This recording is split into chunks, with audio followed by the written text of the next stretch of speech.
Hello, you are listening to Trump Republic Radio. It is September 17th, 2017. I'm your host, Enzo Quesada, and as always, I'm joined by my co-host, Bobby Hester. Hello, everyone. Now, we got a hell of a lot of news to talk about this week. Really, so much more news this week than we had the last couple of weeks. This week, it was really hard to cut down the things to, 6.5 pages that we have at the moment. Yeah. We had 9 when we came in. I think this was the most show prep we've ever had for an episode. Yeah, I'm very well prepared today.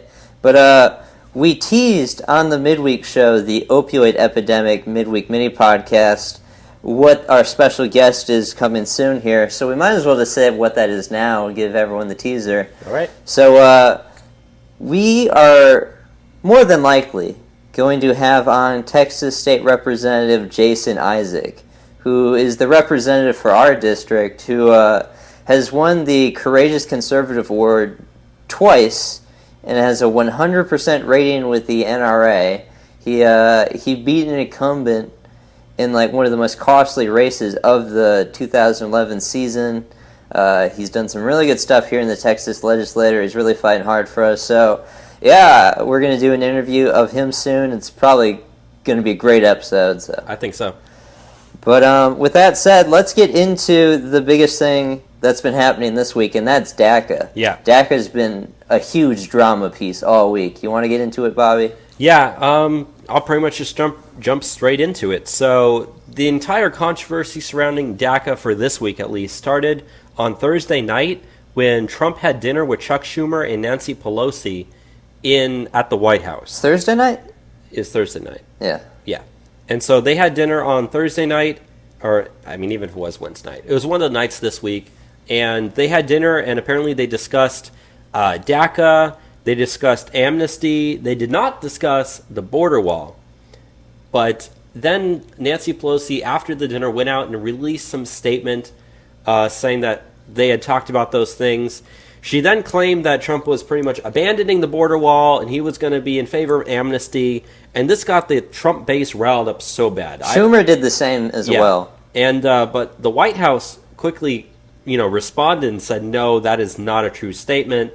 We did discuss some of these things, but no deal was made because they were claiming that they had made a deal with Trump. No deal was made. They talked about border security, but the wall was never talked about. Yeah, they didn't discuss the wall. And it was pretty much just an entire gaslighting by the media, making Trump supporters start to hate him pretty much. Yeah, I feel like he's betrayed us all of a sudden. I mean, I felt that way too for a little bit. I did, yeah. I'm not going to lie. I did. Honestly. But then, as most of these things seem to go, as more information came out and as time went on, that just didn't seem to be the case. I mean, I'm still upset by what happened, don't get me wrong.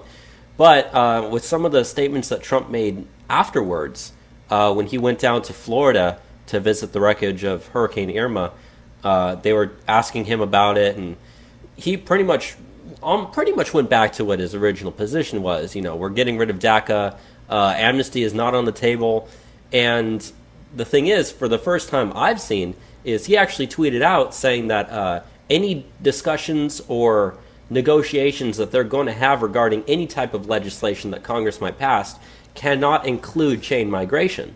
Yeah. Which, that's a thing that we've talked about on the show and a lot about. Yeah. So, essentially, and we talked about this last week on the show when we had Kyle on. Kyle actually supported, DACA, and me and you both were hardline now. And one of the biggest reasons was chain migration. If we allow these 800,000 or so DACA recipients to gain citizenship, all of a sudden they can sponsor their entire family to come over. So if you were to give them amnesty, you're going to have millions come over to the United States legally because of it. I forget which organization it was, but I believe it was Fair Immigration, I think is the organization, I believe. They tweeted out and said that if you did that, it would be 3.3 million people. Yeah. From those 800,000 alone. So I guess we could also get into what's happening in Congress. The DREAM Act is also on the board now. Yeah. The DREAM Act would give amnesty not only to the DACA kids, but around 3 million people in general, which Lindsey Graham is pushing right now. and they're going to try and pass that bill. And what we can take away, though, from this meeting is the Democrats are going to send Trump a bill. They're going to send him a bill that doesn't require any sort of wall stuff. They need to appeal to Trump because Trump has to sign this. They don't have a majority. They want to save this. Trump has pretty much the best poker chip you could have in the game. He has DACA. Mm-hmm. It's going to expire in 6 months. So, if he does nothing, they just go home. And, if he does pass a bill, they do need to give us something really good for it. And that's also some of the things that Trump was talking about when he was in Florida, was saying, look, I'm not going to sign anything if you don't have border wall funding and more border security, that sort of stuff. And do you think that the Democrats in Congress would be willing to trade the border wall, a fully funded border wall, for amnesty for the 800,000 DACA people? I personally don't see it myself. I don't think they'd want to give it up, but I mean, they don't have choices. You look at the RAISE Act. We've talked about that for over a month now. And, they do polling on the RAISE Act amongst the American population. Most people support it, actually. Mm-hmm. It makes sense. But the Democrats would never want the RAISE Act to pass. They wouldn't. But, Trump has been saying he doesn't want any chain migration. We can do the RAISE Act part of a deal to get the DACA kids. So we could potentially say, get the wall, get the RAISE Act, and then, we do something for these illegal aliens. Now, I don't want them to stay. We've said that many times over.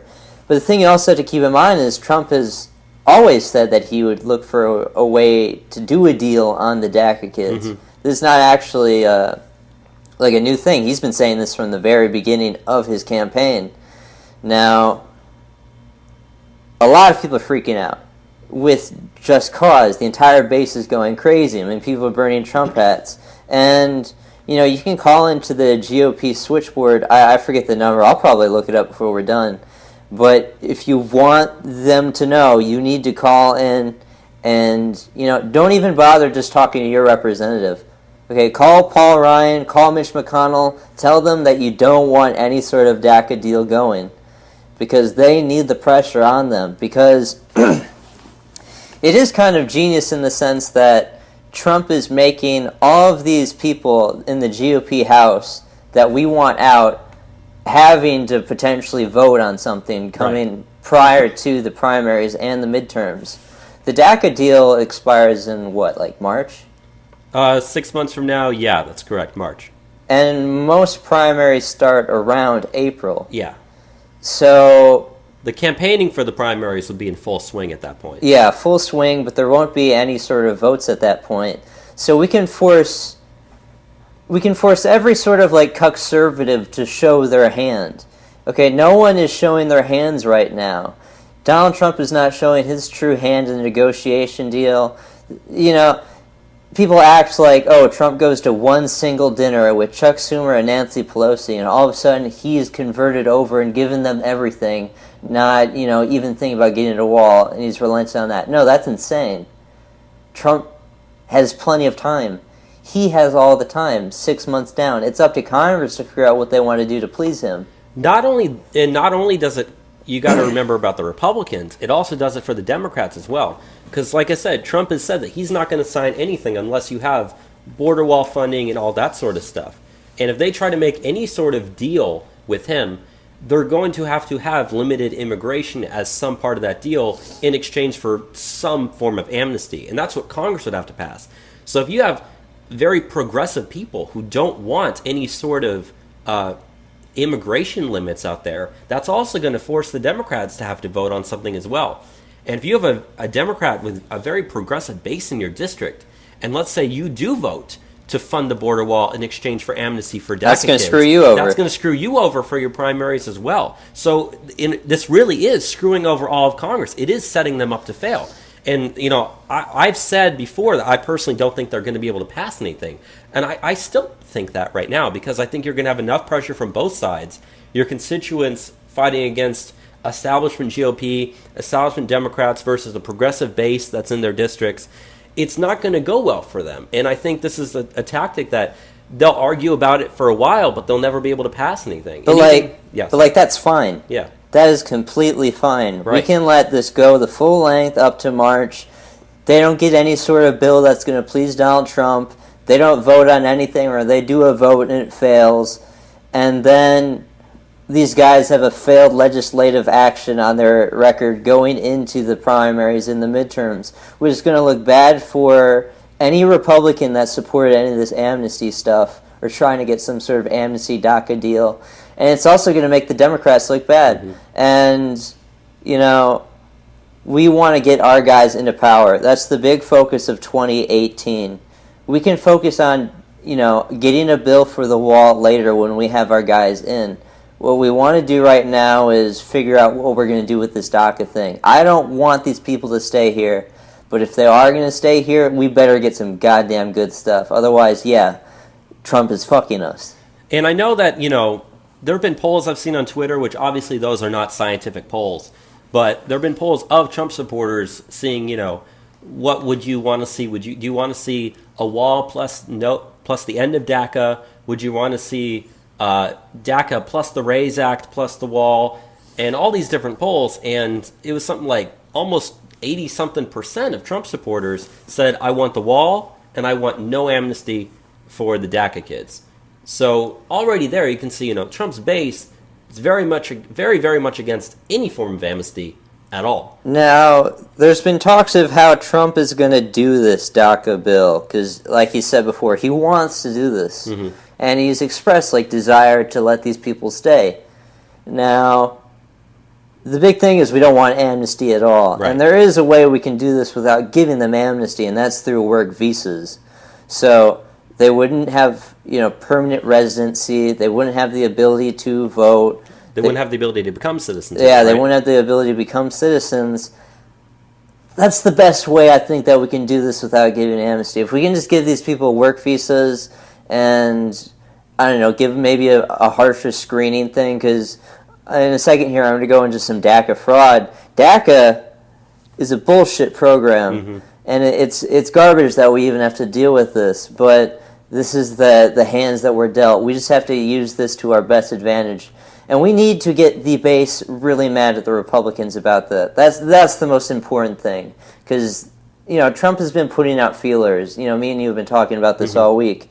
Trump has seen our response already.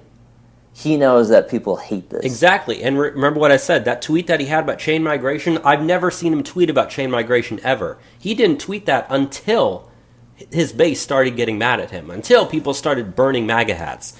And he also tweeted about, you know, the wall, because a lot of people on the right are starting to get gaslit about, oh no, there's not going to be a wall. I mean, we've got some stories this week. We're building the wall. That is happening right now. Yes. But, you know, that being said, a lot of that stuff happens in the background, and people focus on what's in the foreground. So if you don't physically see the wall being built, you're going to think it's not being built, even though there is lots and lots of progress being made in that regard. But continuing as to what I was saying was, not only is it good that we are holding our feet to the fire, but at the same time, a lot of Democrats are getting worried about their leadership too, because they see their leadership making deals with Trump, and they don't want their leadership to make deals with Trump. They want them to do anything. They don't want them to do anything helping Trump at all. And also, the Republican leadership is, you know, thrown for a loss, because, you know, they've done nothing for Trump up to this point. They have only been roadblocks in the way of Trump. So Trump is now willing to say, okay, Paul Ryan, Mitch McConnell, if you don't want to do anything good for me, then screw you. I'll go talk to Democrats, and I'll go get them to vote on stuff for me. And, you know, we're going to go into tax reform soon later. I mean, there's already Democrats that are saying they're willing to cross sides to help us. Donald Trump is going to get us Democrats that are going to cross the line. And I think there even is a chance that a couple senators could help, you know, vote for something as far as like a DACA bill if we put out the right thing. Which, you know, we need either the 60 vote or we do the majority vote, but I don't think it's that hard to get at this point if we get the right thing on the table. And like we said, that just completely depends on what Congress is actually going to do. And if they're able to get something done, fantastic. They're finally able to get something passed. And that's still going to piss off the base even more. Because, you know, what does the base want? The base wants the wall. The base wants tax reform. The base wants that sort of stuff. What the base doesn't want is seeing all of Congress's attention focused on passing amnesty. When they couldn't get health care done, they haven't gotten anything regarding tax reform done yet. They haven't got anything regarding the wall done yet. But yet they'll be able to get done some sort of amnesty type thing. And again, that plays into the primaries when you're going to have more pro-Trump people running against the current incumbent GOP saying, this is not what the base wanted. These people are wasting our time. Vote for me instead. Okay, and we just came back from recess, and, this is one of the most do-or-die time periods that the Congress has ever had. If these Republicans screw up this tax reform thing, any chance of re-election is going to get killed. And, they screwed up health care. They really screwed the pooch on that one. Okay, people don't really like it if their only, major legislative victory is amnesty, or even if that's their first one, because it shows that their priorities is fighting for, the rights of non-citizens as opposed to their own goddamn constituents. And people are going to see through that, and that's going to cost people. We just have to look at this with the reality of politics. I don't want a deal. I just want these people to go away, and I want people to show their hands. Let's get them out of office, and let's get Donald Trump a new Congress that can do some better stuff. But if we can get something good in the meantime, it's probably the only way we could ever pass the RAISE Act. That's my one thing. And remember, we elected Donald Trump to be a deal maker. And, why should we get mad at him when he tries to make deals? When you try to make a deal, the deal is not done until it's done, okay? Just because you start off at a certain point, which I guess would be whatever they talked about that dinner was, doesn't mean that's what it's going to be the end of. Deals require give, and deals require take. Give and take. So, you give something to get something. And the whole point that it comes back to is nothing has actually been done yet. Things have been talked about, the base got mad, and Trump backtracked to his original standpoint, reassuring the base, look, I understand what you're saying, I know you're mad at me, and I know it's going to screw me over if I do something bad. So I'm not going to do something bad. But Trump is also making just Democrats really antsy. He's putting these people in a limbo. They're afraid, and I think they're more willing to give up something to protect these people. And, these people want to fight the wall so bad, but they also, to the end, I was doing some research. We're making a database on all the House of Representatives and all the races going out there, and I checked a couple websites of the Democrats, and the first thing that you see on most of these people's websites is we're going to go fight for the DACA Dreamers. So, their base is also going to yell at them and say, you got to defend our Dreamers. And, this is another thing. I'm saying you guys need to call into the GOP and tell them your mind and say you do not want amnesty. You want these people to go back. Because guess what? The Democrats are calling in at the same time saying, you guys got to defend these people. You guys got to give them full amnesty. You got to cut a deal right now. So it's about getting your voice out there and being forceful. You don't have to be loud or angry, but call them and make the case why you want it, and say there's going to be repercussions if you do not do this. And we will have that number in the description for this episode. Yeah, either you or me look it up while we're talking. But all right. And you said you have some fraud in DACA, so I'll look it up as we so while we're on the topic of DACA, last week we talked about the kind of costs that go with DACA, how it's 6 times more costly to give amnesty than to do deportations. An average deportation would cost around $11,000, while an illegal alien, if we gave them amnesty in a lifetime, would cost around $65,000, which is why we can't do DACA, because it's going to be hella expensive. But, so there was an interview with this guy named Matt O'Brien on Live Zeddy. He's a former United States Citizenship and Immigration Services manager of the agency's investigation unit, and he talked about the different fraud that was happening in DACA, and he believes that roughly 40 to 50% and potentially even higher of the DACA applicants were fraudulent. Quote, there's a huge rate of fraud in this program. The USCIS employees did quick checks of DACA applications, he said, rather than thorough reviews in order to get the DACAs all racked and stacked quickly. He and the investigators working under him, called adjudicators, often found evidence that someone had lied about his DACA qualifications, but the Office of the Counsel chief counsel at the USCIS, he said, almost always dismissed the adjunctors' recommendation to deny the application. Quote, I would say 98% of the time they defaulted to approving them.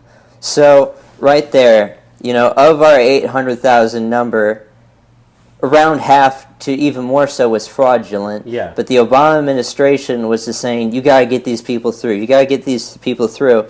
You look at the last 3 months of Obama's presidency, we added 122,000 more DACA recipients on. They were just trying to get these people on no matter what. And, it's funny. The left calls illegal aliens undocumented immigrants. They don't have documents to prove these claims that they do for their DACA application.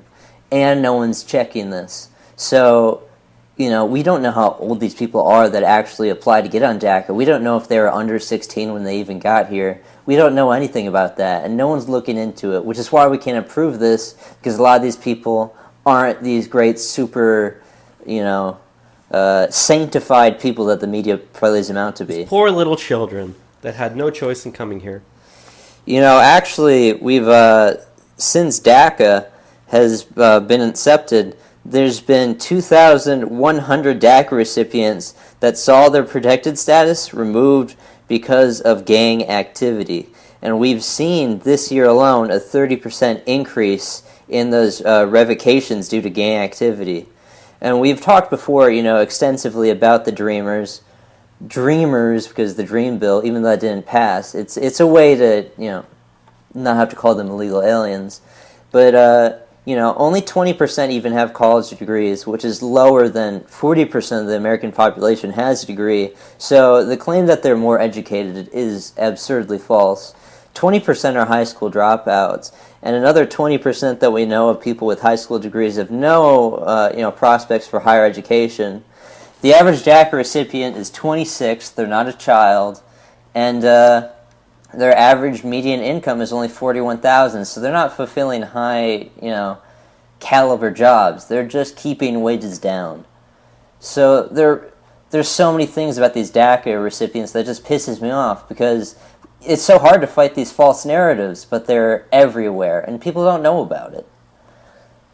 Yeah, and that's one of the biggest problems that I guess pretty much for anything that Republicans or conservatives or anyone on the right tries to do is, you're fighting against preconceived notions that people on the left have. You're fighting against the media.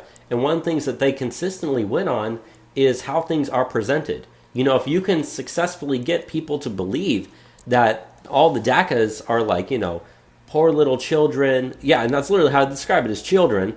Little children, kids in college, kids in high school, when in reality that's not the case at all. Yeah. If you're anything, you're talking about like burger flippers at McDonald's as like the best example. If you think about that median income. And they talk about how great they are for economy. If we were to send them back, our economy would tank.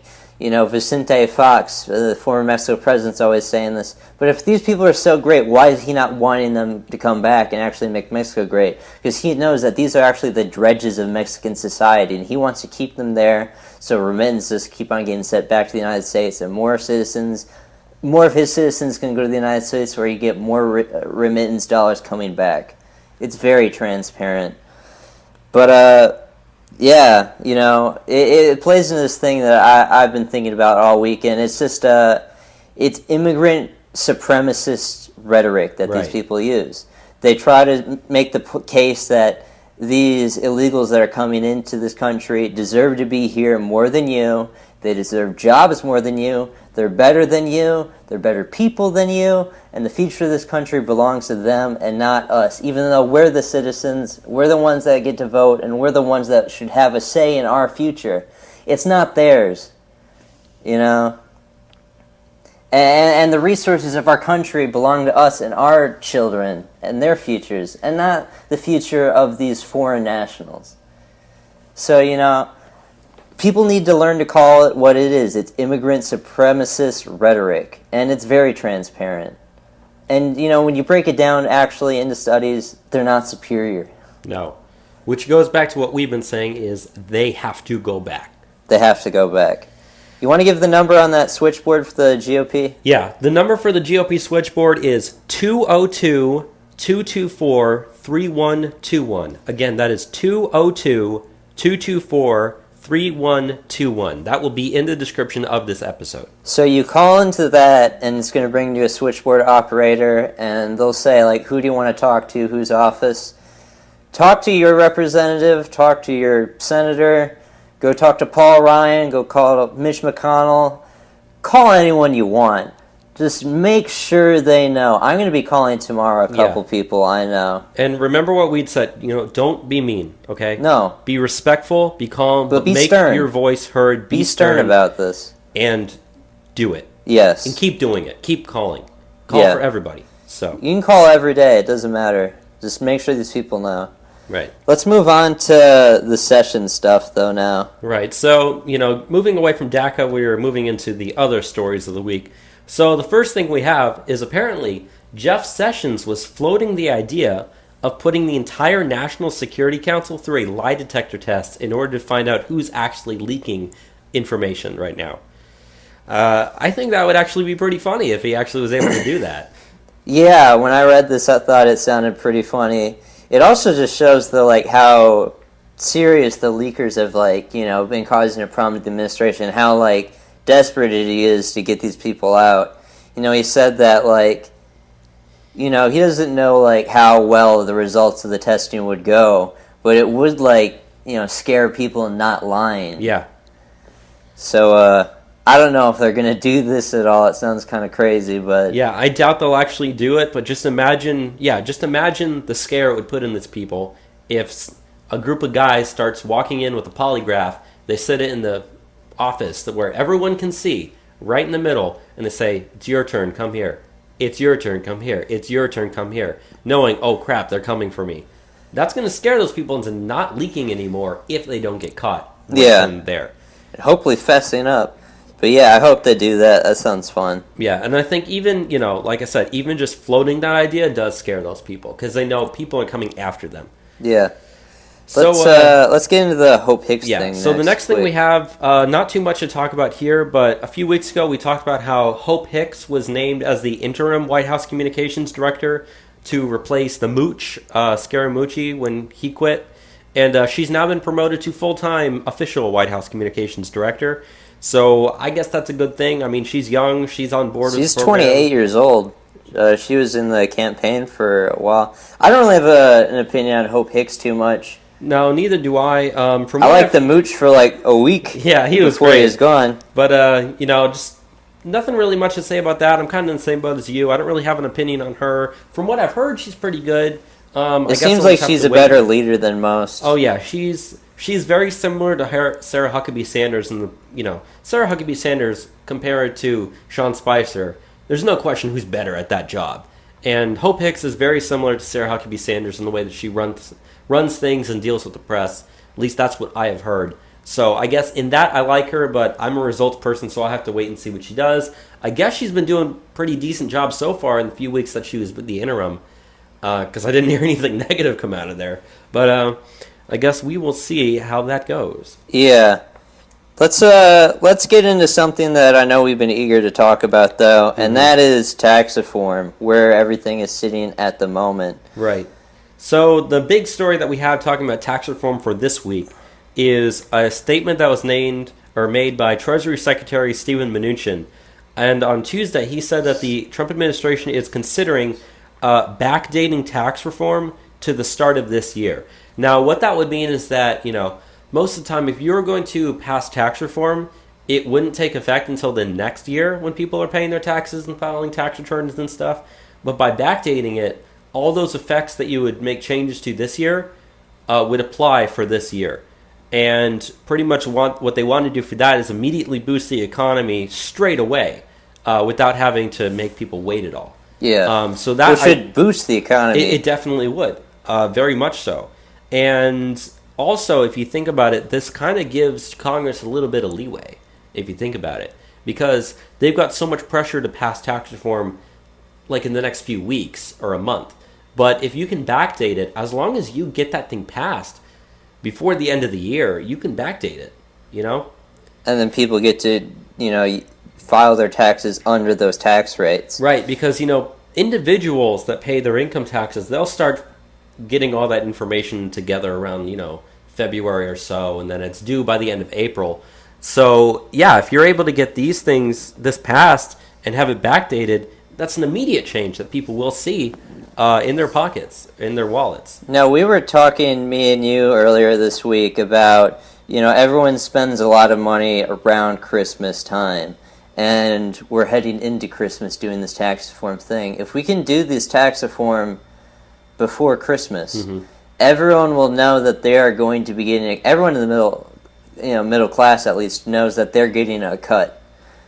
They're going to be more willing to spend more come Christmas time, on Christmas presents for their family. Right. Which is going to be a boost for the economy. And then we backdate this, and at the beginning of the year, all these corporations now have all this, more capital they can spend on investing in their company or expanding or improving wages and all these different things. So, they're going to see, these companies are going to be seeing the spurge of consumption, and then they're not going to see all that money go away. That's what's going to be, the big boon to our economy. Now, there's some other aspects of this tax reform that I kind of want to touch on. Okay. One is the corporate tax rates, which is, we've been talking about for quite a while. They're aspiring to reach 15%. That's going to be the hardest thing to get. Now, currently in the United States, we have the highest corporate tax rate in the world. It's around, 40%? It's 35%. 35%. Highest in the world. I talked to my dad about this. He was like, no, we don't need to do this. But really, the most worthwhile thing we could do is to not tax these corporations so much, because they're going overseas because it's so expensive to, invest in companies here in the United States. And also, that's been tacked along with this is the idea of a repatriation tax, which would be a tax holiday for companies overseas that have, headquarters here in the United States to bring their money back over to the United States and getting the tax holiday on that, so they're not going to lose a bunch of money, which would be great. We'd actually be getting billions of dollars back. And, the companies, it's up to their discretion how they want to use it. They could give the money to their shareholders, and, those guys are going to invest in something else. They can themselves invest in their company. They can, give their employees more money. They can consume in our economy. But if you can see these two things happen, the corporate rates dropping, maybe not 15%, but say we can get 20% and we can get a repatriation tax, you add it with all these other things happening at the same time, we're already at 3% GDP growth. We could be well on our way to reaching 5% at some point. Very easily. And, everyone that talks shit about Donald Trump and he's not doing anything will soon realize that, he can awaken the sleeping giant of our economy if you just get these taxes in order. So that's why what is happening right now is really serious, and they're taking this way more serious than they did as far as pitching the plan around as opposed to what they did with healthcare. Right. Donald Trump is already making visits across the United States, campaigning, talking about trying to pitch these deals to the United States. And precisely, and that's the next thing that I wanted to mention, was that Trump said, or at least people in the administration said, that he's planning visits to 13 states around the country to pitch his ideas for tax reform. And here's an interesting, I'm going to list these states, and I want to see if you can tell me what they all have in common. Florida, Indiana, Michigan, Montana, Ohio, and Pennsylvania. What did those states all have in common? They went to Trump. Not only yes, they went to Trump. What's the second thing? They have Democrat senators. They have a that Democrat are running senator in the midterms. That's running in the midterms in a state that Trump won.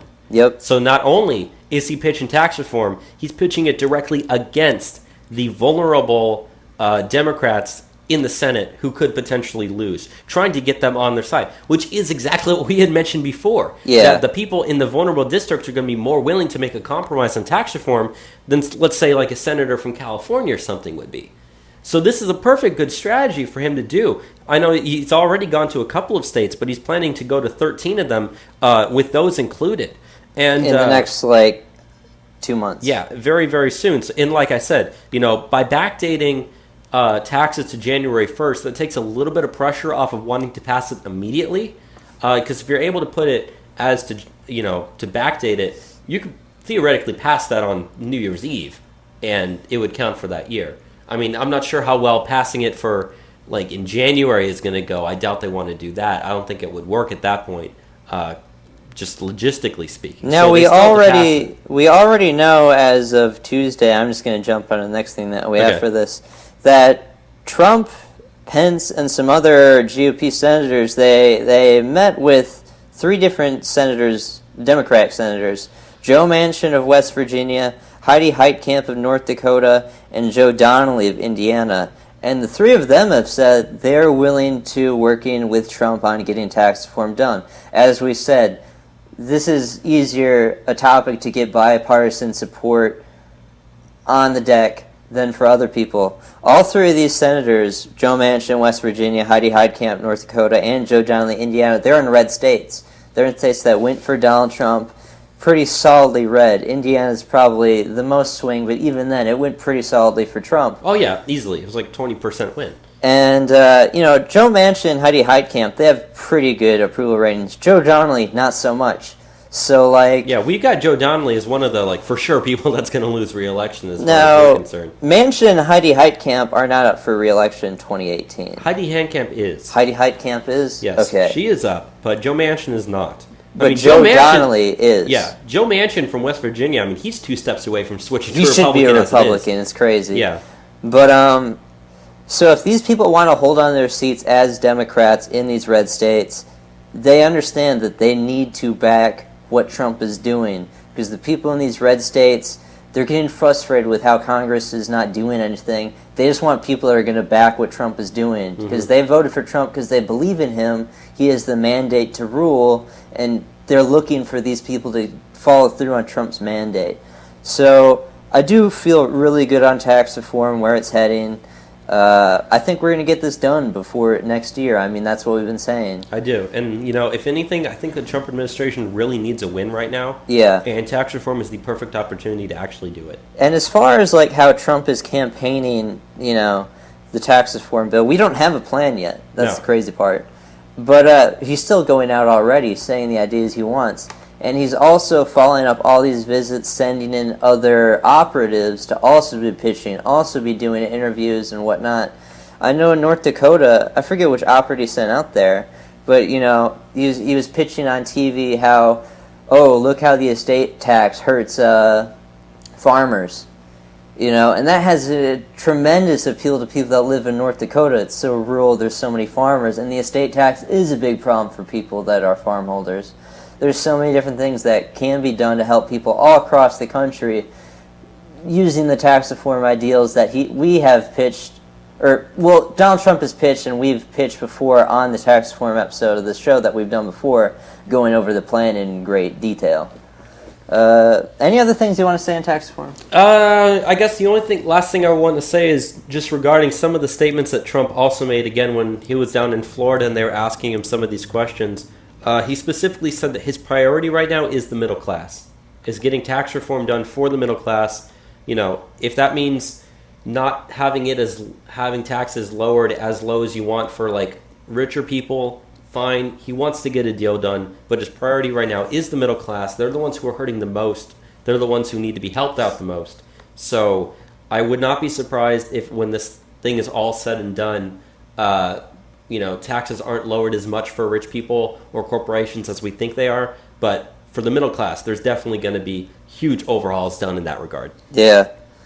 Let's get into the economy, though, now. I got the first thing here, and that is that the national debt has topped $20 trillion. Now, last week on the show, we talked about how Trump did the deal with the Democrats and the debt ceiling for the next 3 months, and that's why it went up past, the 20 trillion mark. But what happened on the first day that it broke 20 trillion, the day after we passed that deal on the debt limit, it jumped up $300 billion, actually $317 billion to be exact. This is money that was, being hidden away, that people weren't really trying to report or talk about because, we're worried about the debt ceiling. Mm-hmm. So really, the debt is around 20.3 trillion at the moment. Yeah. So definitely not good stuff. This is debt levels that are obscenely high and also very dangerous for the future of the economy. So I don't know, it is important that we can't just be going spend crazy either. Yeah, and if you remember, up until this point, the debt was actually down about $100 billion before Trump went into, or up until this point since Trump came into office, so that's gone now. But that being said, it looks obviously like we said before, the debt was going to end up going up by the end of his first year. He wasn't going to be able to keep it down like it was. So if anything, we're up about $200 billion.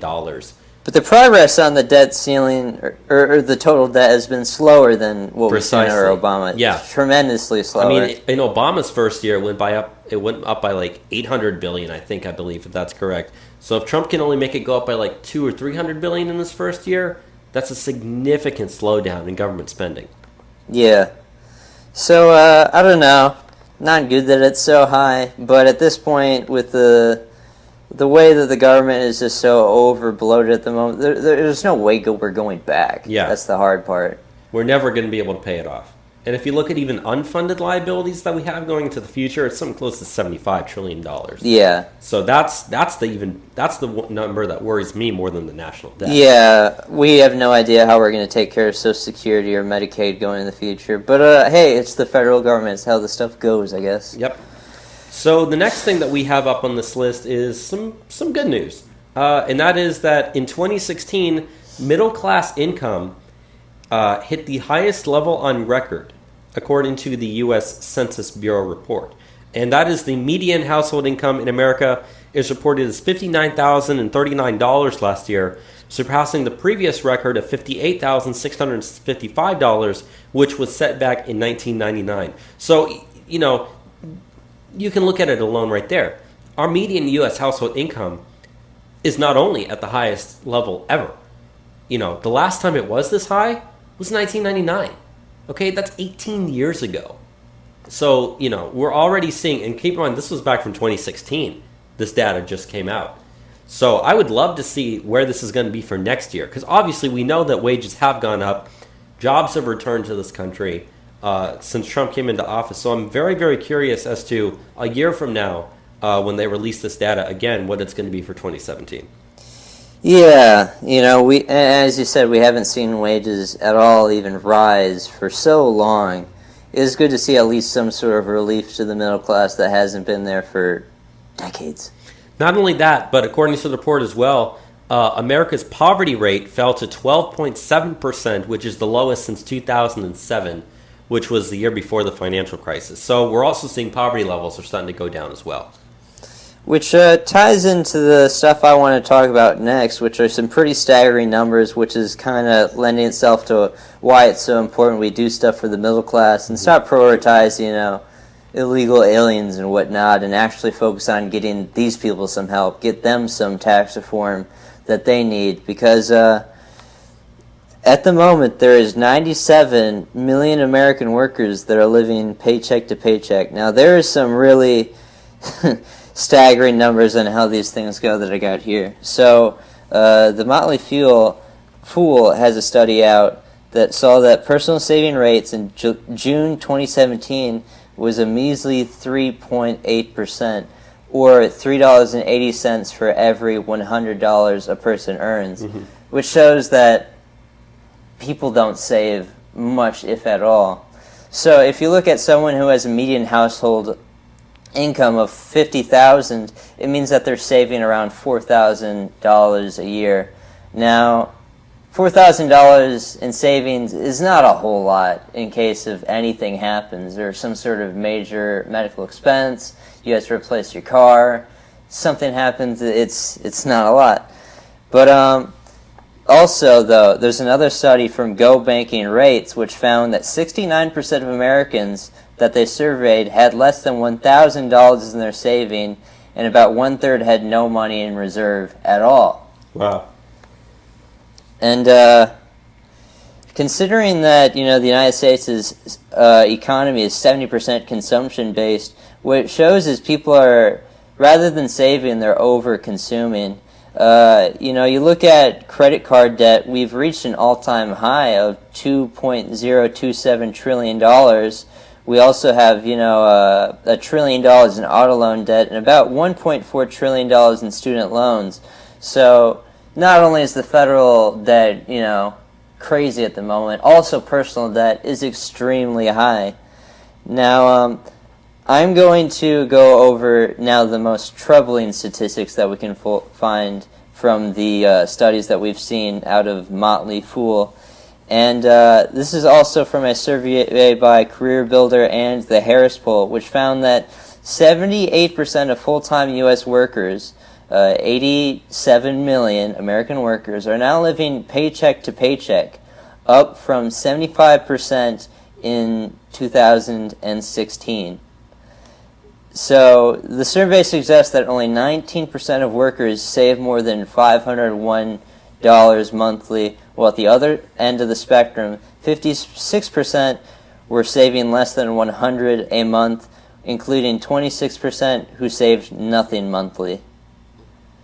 So, yeah, a lot of people are in really bad shit at the moment. It's not good, what we're seeing. No, it's not. And I remember there was an article we talked about here on the show a couple months ago about how credit card debt, the personal credit card debt, was at the highest level in a very long time as well. And a lot of the reason why those people had more credit card debt was because they're more willing to spend, because they're more optimistic that they had more money coming in that they could actually pay it off. But yeah, these numbers are not good. And to be honest, I'm not even sure how you fix it. Because if you have, what did it say here? 26% of people who save nothing monthly, 56% of people who save less than $100 a month. I mean, you add that together, that's almost, 4 in 5 people are saving hardly anything at all at that point. Yeah. It says that fewer than 1/3 of respondents admitted to falling a budget. So Americans just don't know how to budget in general. And I don't know, it's rough. And that's why I do think it is so dire that we get tax reform done, because we need to give these people back something. If they're not saving at all, the government's not going to do anything worthwhile with the $1,000 that we're going to take from you. Might as well give it to you and, you figure out what's best for you. Precisely. I mean, the survey also shows that about half of respondents said that they wouldn't give up internet, phones, or cars in order to save money either. So, I mean, at this point, internet, phones, and cars, that's a necessity at this point. So I can completely understand that I wouldn't want to give those things up if I was hurting, even though they do suck a lot of your money out of your paycheck. So if you think about that, people have to eat food. They have to have internet. They have to have phones. They have to have cars, pretty much, unless you're living, in a major city and you have, public transportation. And even then, you'd still probably want to have a car. They got to pay their mortgages for their houses. They got to pay the rent for their apartments. So pretty much the main reason is either wages and earnings are just really, really bad compared to the spending that the people have to do, which pretty much is a true fact for a lot of the country. Or people are wasting their money on things they don't really need, which a lot of people will not admit to, but that is the case. So yeah, stuff is bad, but it just shows you the reality of the problems that are going on in this country and why you need to take solutions that can fix these problems very seriously. Which is why we are very adamant about the economic reform that we advocate for, which is why we take hardline stances on immigration, because there's no fluffing around it right now. Stuff's bad.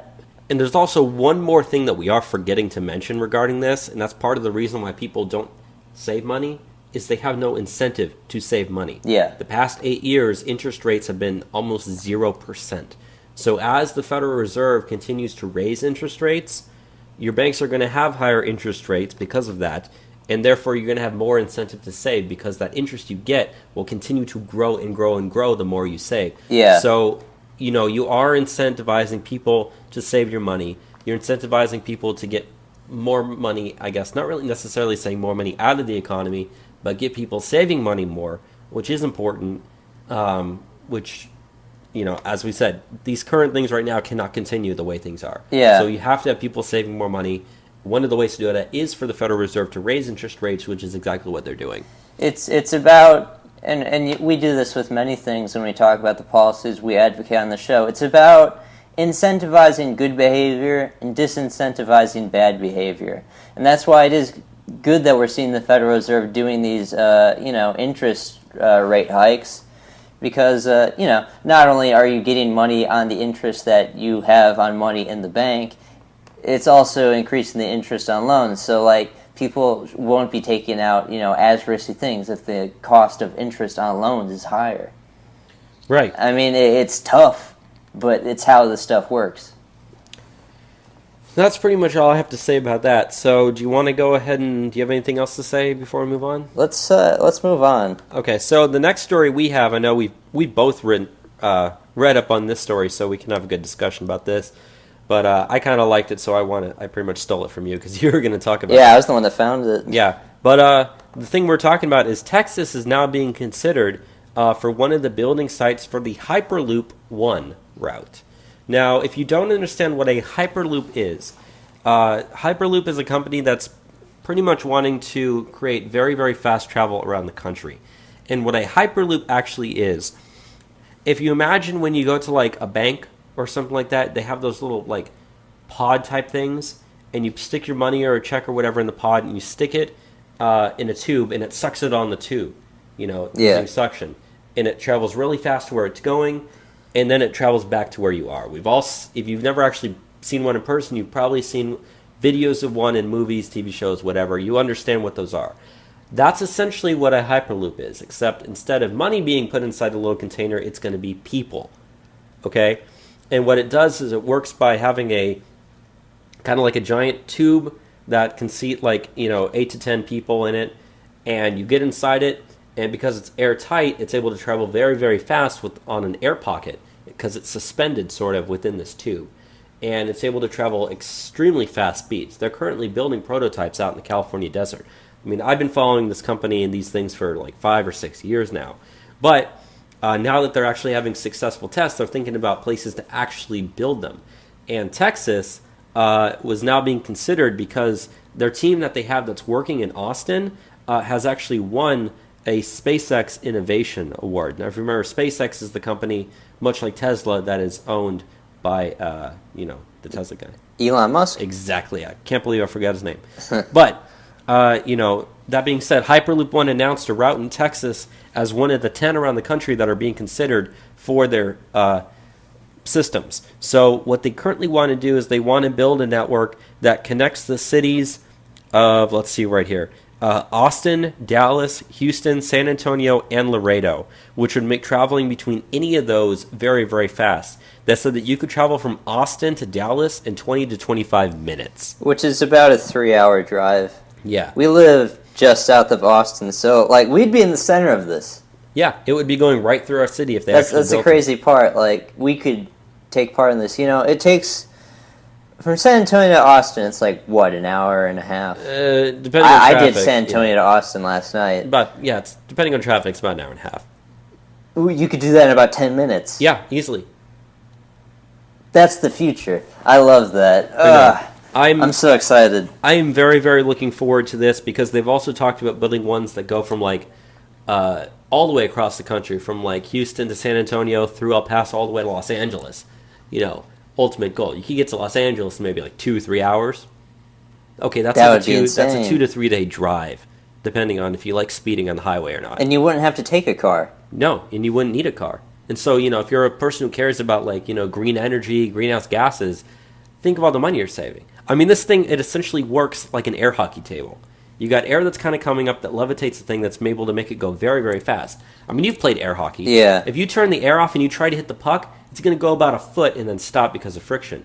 But even just a little bit of air, you can hit that thing and it goes all the way around. Yeah. If you have your finger on the table. Because there's no friction holding it back. Yeah. It's just air. Boom. And if you have an airtight container with air that's pushing that, the thing's able to travel hundreds and hundreds of miles per hour. So, that's pretty much just what I had to say. And, no guarantees they're actually going to build it here. They're just considering it.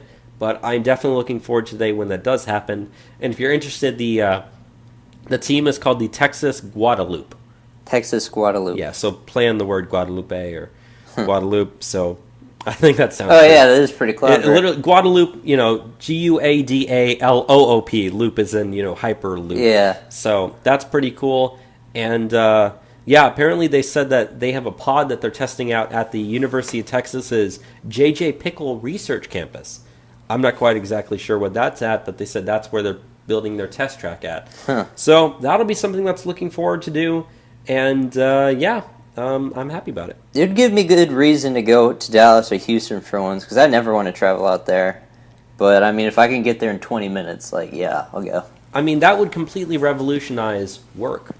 If you're... I could work in a different city, yeah. I could work in Dallas and just, I'm sure they'd probably have a stop somewhere close by here. Yeah. If you could get on the thing in Austin, go to Dallas in 25 minutes, go to work 9-10 hours, come back, there's no problem at all there. And the commute would be, shorter than it is for, some places in Austin. Because the traffic's so bad here. You wouldn't want to have to worry about... If you worked in a major city, you wouldn't have to worry about parking every day. I'm sure there'd have to be massive parking complexes by the centers where they build these things. Yeah. But even then, you can deal with that. Again, that's just something that I'm looking forward to, and the future is bright. Yeah. Let's get into some immigration stuff.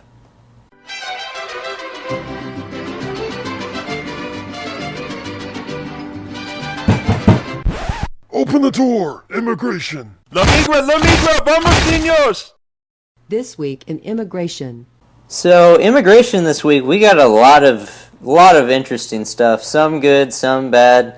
But the first one that we wanted to get into is probably the best news that we could give you this week. And that is, we've started construction on the wall. Hell yeah.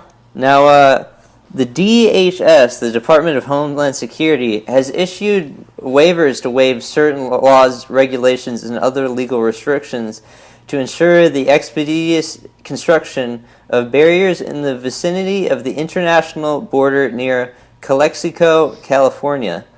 Now, they're using some different laws that have been passed through Congress before. One is the Illegal Immigration Reform and Immigrant Responsibility Act of 1996, which allows the DHS to waive certain different rules to replace existing infrastructure for border security. So, in Calexico, California, it is called the El Centro sector, and it is one of the most important areas of the border at the moment. Just in the fiscal year of 2016 alone, in the El Centro sector, they stopped more than 19,400 illegal aliens, seized approximately 2,899 pounds of marijuana, and approximately 126 pounds of cocaine, just in this little sector alone. So what's happening is they currently have old fencing from the 90s, which is out of date. So what they're doing right now is they've approved them to build not a fence, but a wall, a 3-mile wall replacing the fencing in that sector. Now, it doesn't seem like a lot, 3 miles. But, we've talked about this prior on the show. We've talked about experts who have talked about the wall. And if you had 150, if you had 100 miles of wall in good places along the border, you could drastically drop illegal immigration because it's only prioritized through different areas. We already have the funding for about 150 miles of wall. So we're working on it right now to stop the worst places most affected, one being Calexico, California. But we're also, we've waived the regulations for them to begin working on the prototypes in San Diego. They're building the walls there, and those walls, the prototypes, are going to be part of the wall itself. We're not going to dismantle them just because, it's a prototype. They're all going to be functional prototypes. So, everyone talks about Donald Trump's not building a wall. He's not doing anything. The wall is being worked on right now. Okay, hold your horses. Wait to see the big, prototype proposals when we finish picking them, the next 2 months, but we're going to work right now. And not only that, but I've kind of changed my viewpoint on one issue regarding this over the last several months. I originally wanted the wall to kind of be built in the background, quietly, in secret, have the focus be on other things, meanwhile have it be built. But at this point, I've seen so much media gaslighting into trying to turn Trump supporters against him that, I think the building of the wall needs to be front and center. Yes. You need to plaster on every single news cycle saying, it is under construction, look at what we're doing right now. Because if you don't do that, you're going to have people believing that the wall isn't going to ever be built. When you have stories like this, that, if the wall wasn't being built, why would we be waiving those regulations to expedite the process? It's approved that they're working on it right now. Why would we approve those 4 prototype models to be built in the San Diego sector? If that wasn't the case, if we weren't building a wall, that wouldn't be the case. But people don't know that that's happening at all. Exactly.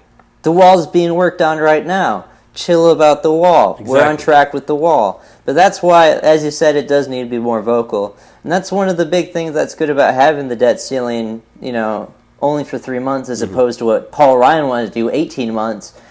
We get to have, right around Christmas time, a Christmas time border wall fight in Congress. And you know what? It's exactly what I want, because it's time for these guys to do something about it. Because all your family is going to be sitting around your house, because you're going to be on vacation around Christmas time and New Year's, and you're going to be flipping through your channel, you're going to be watching the news, and you're going to see a border wall fight happening live from the Senate floor. And you're going to see your congressman and your senator standing up there, and you're going to know who they are, and you're going to know how they voted. And you're going to remember that 2 or 3 months later, once it becomes primary time, especially when you're inundated with, different signs plastered all over the place and advertisements on TV that different campaigns are running, and you're going to remember exactly what happened. Which is going to be great, okay? We're going to get at these Republicans that are getting in the way. If they show their hand and they vote for some sort of amnesty bill to save these DACA kids before the primaries, and they don't do anything to help us get a wall, you're going to know. And the people who are running against these people are going to run ads to let you know that these people are letting you down, they're letting Trump down, they're not protecting you, and they're not doing their part to make America great again. So, I'm actually very pleased with how this is panning out. It's useful to understand the long-term strategy of how these elections play into it, because you need to keep in mind how the legislative process works. These guys, they don't want to vote on controversial things. They don't want to have to put their name on things that, could actually sway their constituents to believe one thing or another on them. Donald Trump has forced their hand on this stuff right now. And I don't think we could ask for anything better. I mean, no other president would be really forcing people to work on these issues like Donald Trump is right now. And I don't think people aren't giving him the credit right now that he deserves for that. And that's why you shouldn't be so gaslit on this. There's more things happening than you realize. Not only that, but to go back to what you had just said about, how the elections play into this. Building the wall was Trump's number one priority as a candidate when he was running. So obviously, if the wall doesn't at least get started and be under construction by the time 2020 runs around, he doesn't win re-election. No. I believe that completely. But that being said, if you have a Congress that's not working with him right now, fine. The first year and a half, say you don't get border wall funding, say the only thing you're able to build is the prototypes. But if you can get a pro-Trump Congress in there, and you can start getting stuff done the last 2.5, or at least last 2 years of his presidency, people aren't going to remember what happened the first 2 years. They're going to say, hey, look, the wall's being built. Trump said build the wall. It's being built. We've got, 100 miles already completed in these 2 years. Trump's going to do that. He's going to stand right in front of it. He's going to say, I said we're going to build the wall. Look what's right behind me. Because I got a Congress on my side that was actually able to work with me to do it. So yeah, you're exactly right. The elections play into this very, very importantly. And if Trump wants to win re-election, it's going to come down to people supporting pro-Trump candidates against the anti-Trump candidates in this upcoming election. It's the only way it is going to happen. Which, it makes me eager to talk about our 2018 election stuff. We are getting, really inundated on where it's coming at the moment. But, think about it potentially. You get out one of these Republicans that's screwing Donald Trump out. You get him out in the primary. You expose him for voting against border wall funding and supporting amnesty. You get a pro-Trump candidate in the primary. He's going to go face off your Democrat, and in the midterm, he's going to be running saying, yeah, I'm going to be voting to get Donald Trump his wall money. Okay? Knowing that that candidate's out there as opposed to a Democrat that has never done anything, you're going to get these Trump voters that have been so disenfranchised and so gaslit ever since Donald Trump took office, that have been feeling like nothing's been happening. They're going to respond in a very strong manner in the 2018 midterms. Now, it's up to us to get the people out there and do it. Right. Us and the people that listen to this show and anyone we can spread this information to. But there is a greater plan at this, and we are on track. Mm-hmm. Let's get into the border apprehensions. Do you want to get into that? Yeah, of course.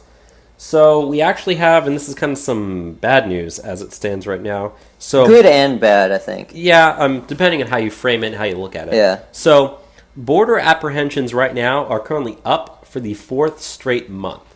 Now, if you remember, back in the first few months of Trump's presidency, the number of border crossings were down like 75-80% in some areas. Now, border apprehensions are a different factor completely. Border crossings is a measure of people that make it across the border, people that you catch. So just because they've increased for the 4th straight month doesn't necessarily mean it's record high levels. You have to keep that in mind. Yeah.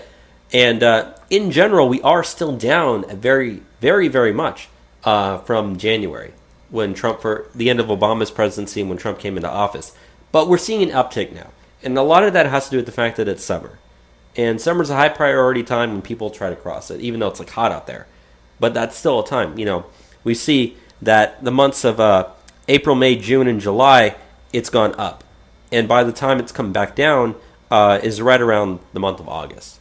So even though it's still going up, that's the in general way that it plays out. Yeah. So they have a good graph here that shows the total border apprehensions over the last few years since 2012. And you can look at it, that during the winter, it goes down, and then right around spring and summer, it peaks before it starts to drop off again. It's too cold to be in these deserts Yeah. oftentimes during the winter. But what you actually see is in 2017, once January hits, it almost like it's like a roller coaster. It just drops. And it kind of bottoms out around March and April, stays flat until about May, and then slowly starts its uptick. So we're still down significantly from every year in the last, 5 years, even though it has started to go up and up and up every single month since then. I mean, the highest level that we're currently right now, the month of August, had the most border crossings of any month since Trump became president. That being said, that is still lower than every other month of August in the last 5 years, by a lot. So that's just something that you might want to keep in mind. Yeah. I'm looking at those numbers for a second as well. In November of 2016, there was 63,000 illegal aliens that were caught at the border, apprehended. So when elections were happening, they were making their last great push before the big scary Donald Trump. As of August, they've apprehended 22,000. So it is up, but it is drastically down. Yeah, and I know that, this is obviously a audio-only podcast. People can't see this chart that we're looking at. But the October, November, and December numbers from last year are higher than every single other October, November, and December of the last 5 years. Yeah. But it dropped so much once Trump became president that even though we're here in August with 23,000 or 22,000, like you said, that's still lower than every other August. Yep. Even though it's been going up ever since the month of April. Doesn't mean we can't stop fighting to get a wall and doing more. And it also says that maybe we need to be doing more, but I take it overall as like good numbers. I do too. Let's move on to some of the stuff with the travel ban, though. So the Supreme Court this week has blocked the Ninth Circuit Court of Appeals' attempts to put some restrictions on the Trump travel ban. This was in regards to the Ninth Circuit Court of Appeals, which is, the one that we're always fighting, based out of California, they said that they wanted to put in some rules to where if any sort of refugees was guaranteed entry by a refugee admittance, program, that they get to stay. And they also wanted to expand the definition of who's allowed to come in. They wanted to allow, grandma's allowed to come, my aunt's allowed to come, my cousin's allowed to come. That chain migration that we always talk about, as opposed to the restrictions that Donald Trump put, which was you needed an immediate familial relation, either spouse or non-adult child. Mm-hmm. So the Ninth Court of Appeals tried to fight back and saying, you need to let all these different people in stay, and the Supreme Court has said, no. We're going to wait till we get this court case finished. It's going to be a couple weeks now when we hear about the results on they said October was when it was going to be. So, you're absolutely right. Anywhere between about 2 to 4 weeks, and we should have that. So, the Supreme Court is staying hardlined on that, and we're going to wait and see how the results go on that. It should go our way. But, we're stopping them from getting in our way. And also, in related news to that, as the deadline nears for the Trump administration to set a ceiling for refugee admissions for the next year, the people that are close to the president are trying to push the number to be less than 50,000. Yeah. Now, if you think about that number would represent the lowest quota number since 1980. Now, if you remember, Obama let in 110,000 refugees in 2016. And Hillary Clinton wanted to increase that to 300,000 or something like that. She wanted to take around 250, 300,000 a year. Whereas Trump was saying we should cut this down to half or less. So they're trying to set the number for next year to be around 50,000, which is about half of what we were taking in. And obviously, we want to see as few refugees taken in as possible. We understand that it's very... One, they're potentially dangerous. Two, they're a big financial burden. Mm-hmm. There's no upside in bringing these people here. Yeah, but what I was saying was we don't want to see we want to see as few taken in as possible, preferably none. Politically speaking, it's very hard to take in absolutely zero. So you have to prioritize who you want to take in, where you want them to be taken in from, that sort of stuff. That's what the whole fight is that's going on for the travel ban to begin with. Yeah. Now, as we said, on Tuesday, the U.S. Supreme Court allowed the administration to maintain its policies, overruling that Ninth Circuit Court of Appeals ruling. And also, that means that 24,000 refugees would be able to enter the country before the end of October. Now, that's if the Ninth Circuit Court of Appeals got its way. Yeah. So that's 24,000 refugees that aren't going to be coming into this country by the end of October because of that. So, that's pretty much what I had to say about that, is we're looking to drop that number officially down to the lowest level in 37 years. And we talked about this last week on the show. Last week was the first month where we actually saw less than 1,000 refugees even admitted to the United States. And the majority were coming from the Ukraine, as opposed to having to take in Somalis or Syrians. I'd rather much take Ukrainians. So as far as the refugee stuff goes, this is stuff Trump, ran on. And generally he's doing a pretty goddamn good job. Yeah. And he doesn't get credit for this at all, so. And there's also another story that's slightly related to this, or at least related to some of the other things we've been talking about. And that I think we mentioned this kind of last week, so this is more of a continuation. But last week... I think it might have been 2 weeks ago. Maybe it was, but the Trump administration has officially cut off visas for countries that refuse deported immigrants. So if you're a country out there who doesn't want to take back your people that we deport from here because they don't belong here, we're not even going to let your people in to begin with in terms of visa program. So the countries that are listed in that are Cambodia, Eritrea, Guinea, and Sierra Leone. So, you got some African countries out there that are doing that. And Cambodia. Yeah, and Cambodia. So that's pretty much just an update on that situation. I know they're saying they're thinking about doing that, but that's now officially their policy. So, I guess from that we can move on to the next story. So you think about it in a sense, you add the travel ban to the countries that are allowed to have visas. There's 11 different countries we have severely restricted travel to the United States. And none of these countries are great places. Mm-mm. So, Donald Trump's protecting us from some pretty seedy places. I don't know, it's good stuff that people take for granted. Let's move on to the next thing, though, and that is a judge out of Chicago has ruled that Jeff Sessions cannot withhold grant money for sanctuary cities. Now, this was like a nationwide injunction to where they can do like a further ruling on this. This is probably going to go to the Supreme Court. This is going to the Supreme Court. Yeah, this is going to the Supreme Court. But, yeah, this judge out of Chicago saving Chicago from losing grant money. Funny how that works, isn't it? Yeah, it's amazing how it's such a coincidence. It is a coincidence, purely. Very frustrating because, like, why should they expect money if they do not want to cooperate with the federal government? And not only that, people who are illegal immigrants are criminals. Yeah. They are fugitives.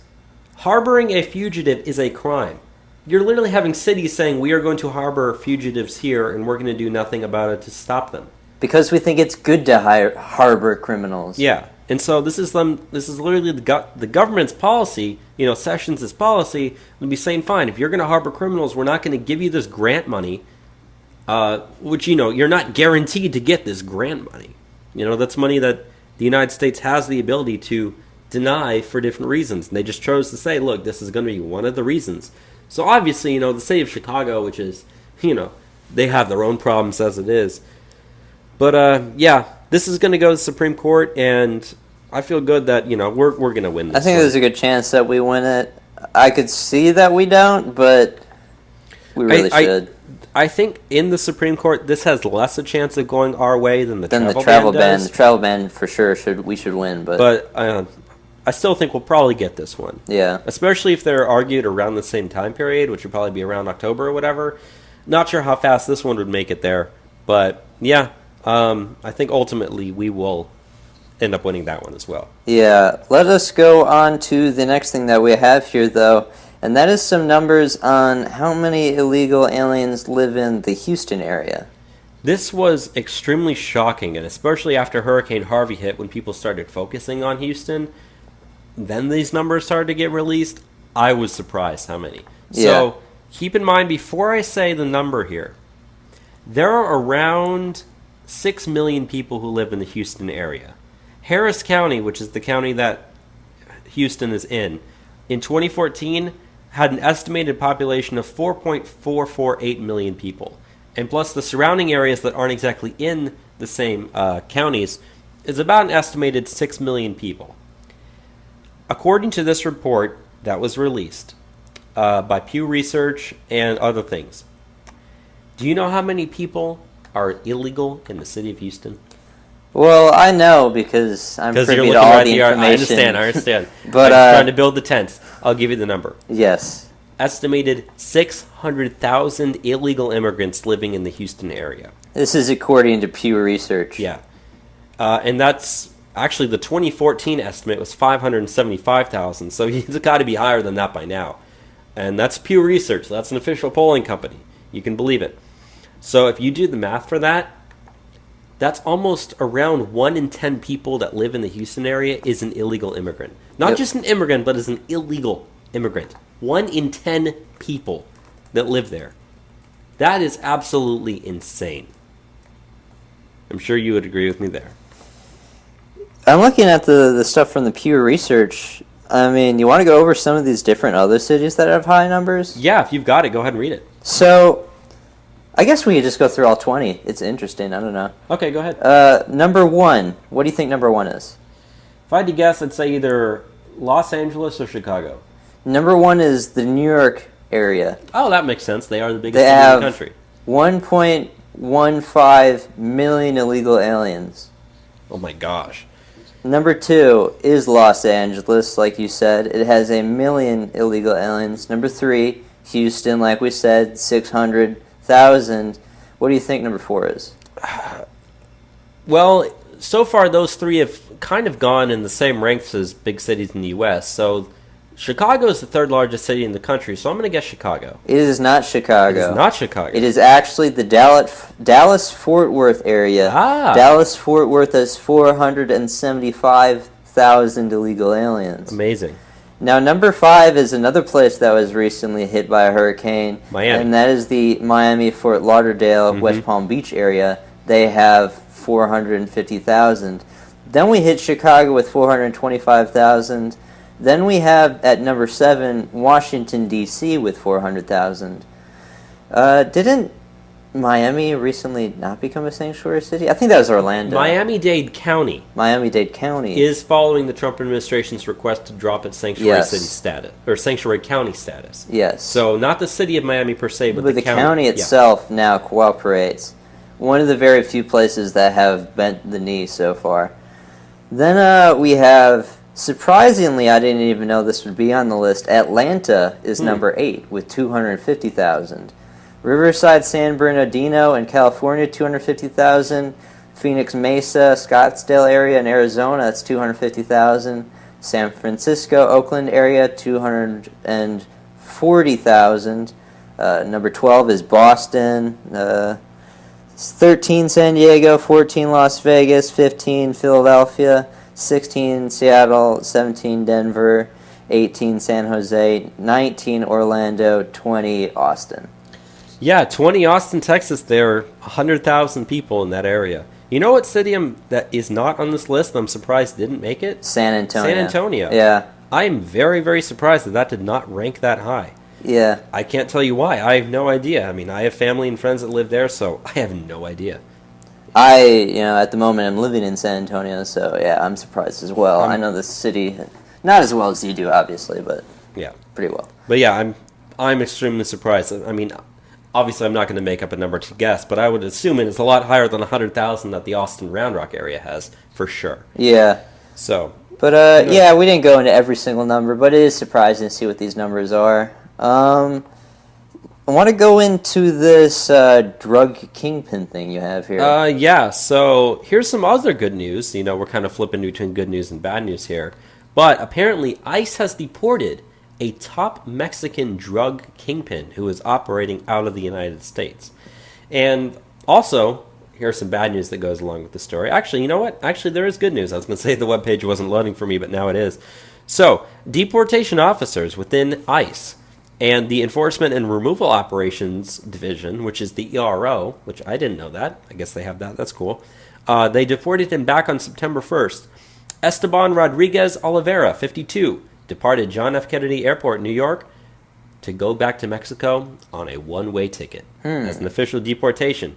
So he was transferred to ERO New York City custody on August 28th from the Federal Bureau of Prisons Metropolitan Division Center in Brooklyn, where he was serving a sentence for a felony cocaine conviction.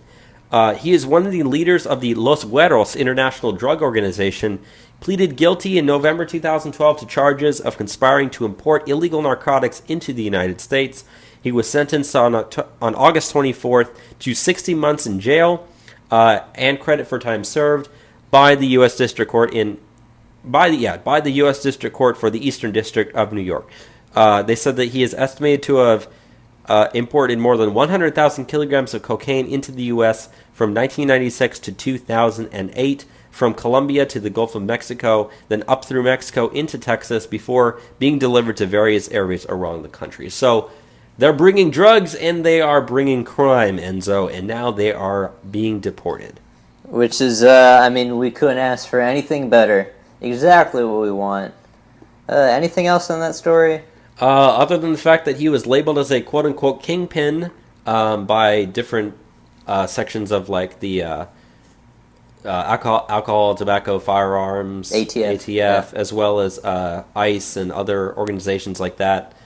He was labeled as a kingpin back in 2007. We knew who this guy was. We were able to get him, and now he's gone. So that's just one more off the chopping block right there. Good news. Now, you gave us good news. I'm going to give us really, really bad news. Swinging back the other direction now. The pendulum swings back. Bobby, you're more like the good news guy, and I'm into like bad news, you know? I love the good news, Enzo. I love it. I like feeling depressed. It makes me angry. But I will give us probably the worst news that we have this week as far as immigration, and that is California lawmakers have approved sanctuary state bill status for protection for illegal aliens in the state of California. The legislation by Senator Kevin DeLeon, a Democrat out of Los Angeles, is the most far-reaching of its kind in the country, would limit state and local law enforcement communication with federal immigration authorities and prevent officers from questioning and holding people on immigration violations. So we've already seen the state of Illinois become a sanctuary state, and now California has also declared itself a sanctuary state. And, we just went over the top 20 cities in the United States that, have illegal aliens. California was on that list, at least 5 times. Mm-hmm. So, I guess have fun. Guess do whatever you want to do with that. I'm going to take the position, I think this is a good thing. You know why?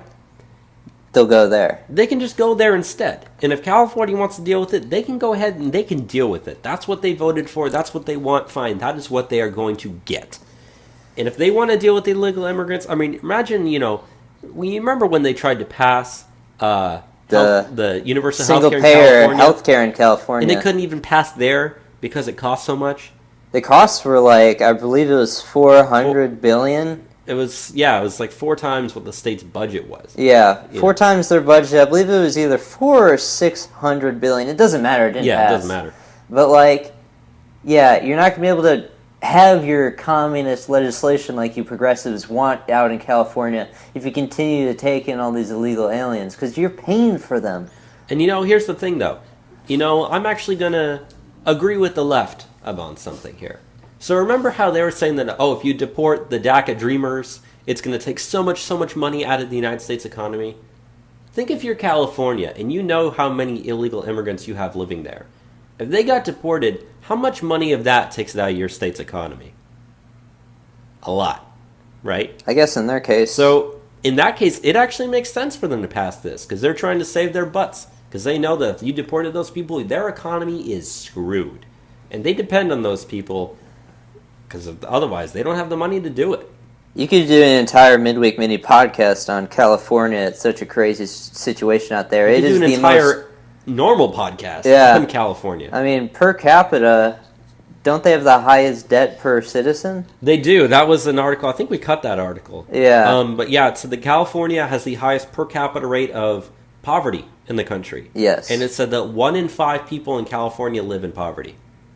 Now, keep in mind, what is defined as living in poverty is defined state by state by state. So a person living in poverty in California might live comfortably in a state like Texas where things are cheaper. But that being said, you still have... the taxes aren't so high. 1 in 5. That's 20%. Almost. Wasn't exactly that much. But it was almost 1 in 5. Almost 20% of the people that live in the state of California are living in poverty. And I'm sure that illegals are part of that number as well. And it's getting crazy, as Texans that live, especially being that we live near Austin, we understand that so many Californians are leaving California right now, especially the people that have a lot of money. They're leaving expensive, high tax rate California that wants to do all their communist stuff. They're coming here to Texas where they have lower, income tax. Because, the situation is getting worse out there, and the state only wants to tax them more. So, California, they're crazy about the social welfare programs and whatnot. And they allow all of these illegal aliens to get on these programs. No one checks these people. Everyone always says, illegal aliens can't get on welfare programs. The people that run these things don't check. Okay, we just talked about DACA earlier. The people don't check on this stuff. It is rampant. They want to give these people these programs, but the tax base to support these people to give them these programs is running away. So, you declare yourself a sanctuary state, you're going to become an anchor for more illegal aliens, and you're just accelerating your impending collapse. You're going to see what happened in Illinois, and Illinois declared itself, funny enough, also a sanctuary state, and Illinois is in junk status as far as, their credit rating is concerned. I'm going to say one little good news part that comes out of this. You ready for it? Yeah. The California Sheriff's Association is still remaining opposed to this bill. So at least we got some of those people on our side, right? The California Police Chiefs Association was originally opposed, but then they said they became neutral. But the California Sheriff's Association said they're still against it. So you still have law enforcement that's still pretty, not saying that they're for it. They want to do their job. Exactly. But the state and these legislators and these, ethnic politicians, I say ethnic in the sense that they're appealing to, identity politics. The Hispanic community that says, oh, we can't enforce immigration law because it's racist. Okay? It's insane. You're criminalizing police enforcement, pretty much. You're trying to make that illegal. Yeah, and the director of ICE, Thomas Homan, he said that California politicians had chosen to prioritize the politics over public safety, saying that the bill will severely undermine the effort and will make California communities less safe. That is entirely true. Yes. And we've had plenty of stories out of California. We talk about illegal aliens that end up killing people. I mean, these Democrats, they talk about with gun legislation, if we can pass all this stuff and we save one life, it's worth it. Why can't we say the same about immigration laws? If it saves one life, is it still not worth it in this case? I don't see what's different. It's insane. But let's do the last thing with immigration, since it's some good news and some funny news. I need to pick me up because I get pissed off about this stuff. So, I know. I love the story when I saw it. Once I saw it, I was like, we have to talk about this. Yes. So, apparently, there is a Motel 6 in Phoenix that was reporting its undocumented guests to ICE. And apparently they said that what they were doing was every single morning, what they would do is they would go over the list of people that was staying at their hotel. They would send it to ICE. ICE would then cross-check that to see if there was anyone there that was an undocumented or, I use the term undocumented because the article says it, illegal immigrants that were staying there. And if they had anyone matched, they would go over, knock, knock, knock on the door. They would talk to them. And then they would get arrested and deported. So, Motel 6. Congratulations. Thank you. Now, I know you have some bad news that kind of goes with the story, but I think that's hilarious. It is very funny that I love it. The employees at Motel 6, they're pretty based. I mean, they just check the list of the people and it's like, this guy might be illegal. Let's check with ICE. And then ICE does, knock, knock, knock. We heard it's time to go back. The sad news is Motel 6 has now said that they are going to stop them from doing this. Of course, but... the corporate, people up top don't like it so much. But, hopefully they just keep on doing it anyways.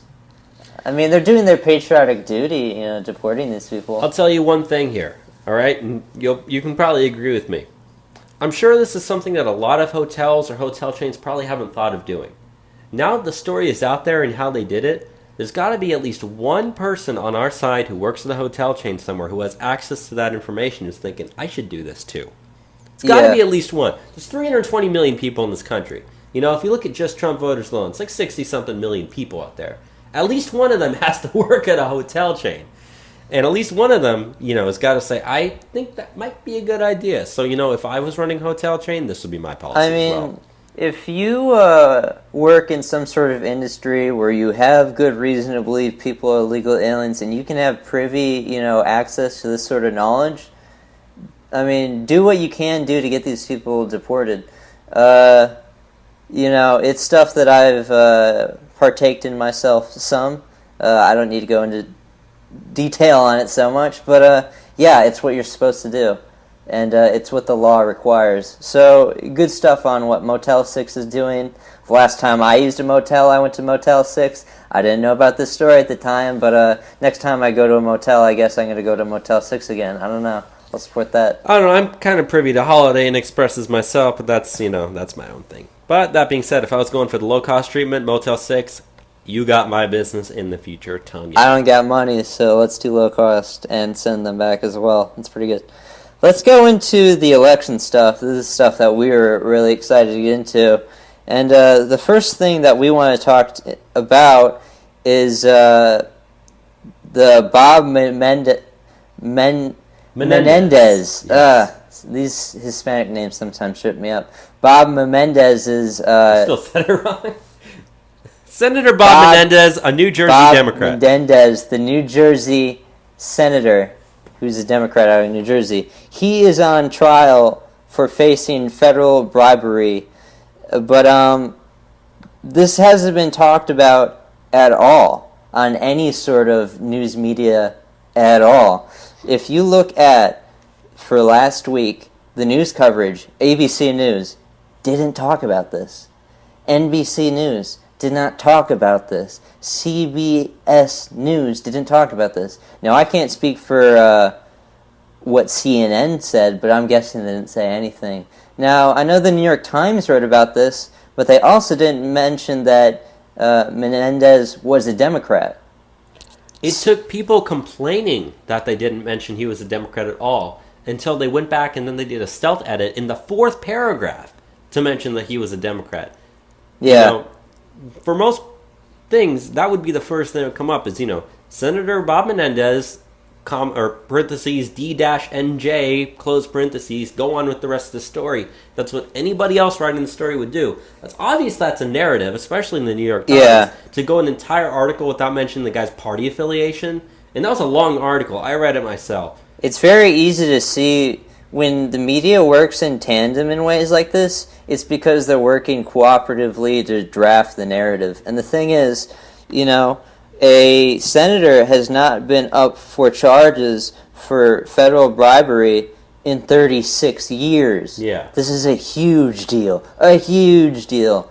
And, he is accused of accepting more than $700,000 in campaign-related cash and thousands of dollars in free hotel rooms and air travel from a longtime friend, Dr. Solomon Meligan. Now, this Meligan guy, Dr. Solomon Meligan, I gotta fix myself there. This Meligan guy has recently caught for the biggest case of Medicaid fraud in American history. It's over $150 million this guy fraudulently took for Medicaid. And, he's good friends with his friend Bob Menendez, and it was helping him out. And he's probably going to jail pretty soon. And this brings us to the next thing that we're going to talk about, which is probably, in my opinion, the best good news that no one knows about. And the reason no one's talking about is because the media doesn't want anyone to know about this. But the Republicans might be getting a Senate seat without an election. So, what is happening is Menendez is going on trial in November. Right. And Chris Christie is leaving New Jersey governor office in January 12th, I believe. Yes. Mid-January. Mm-hmm.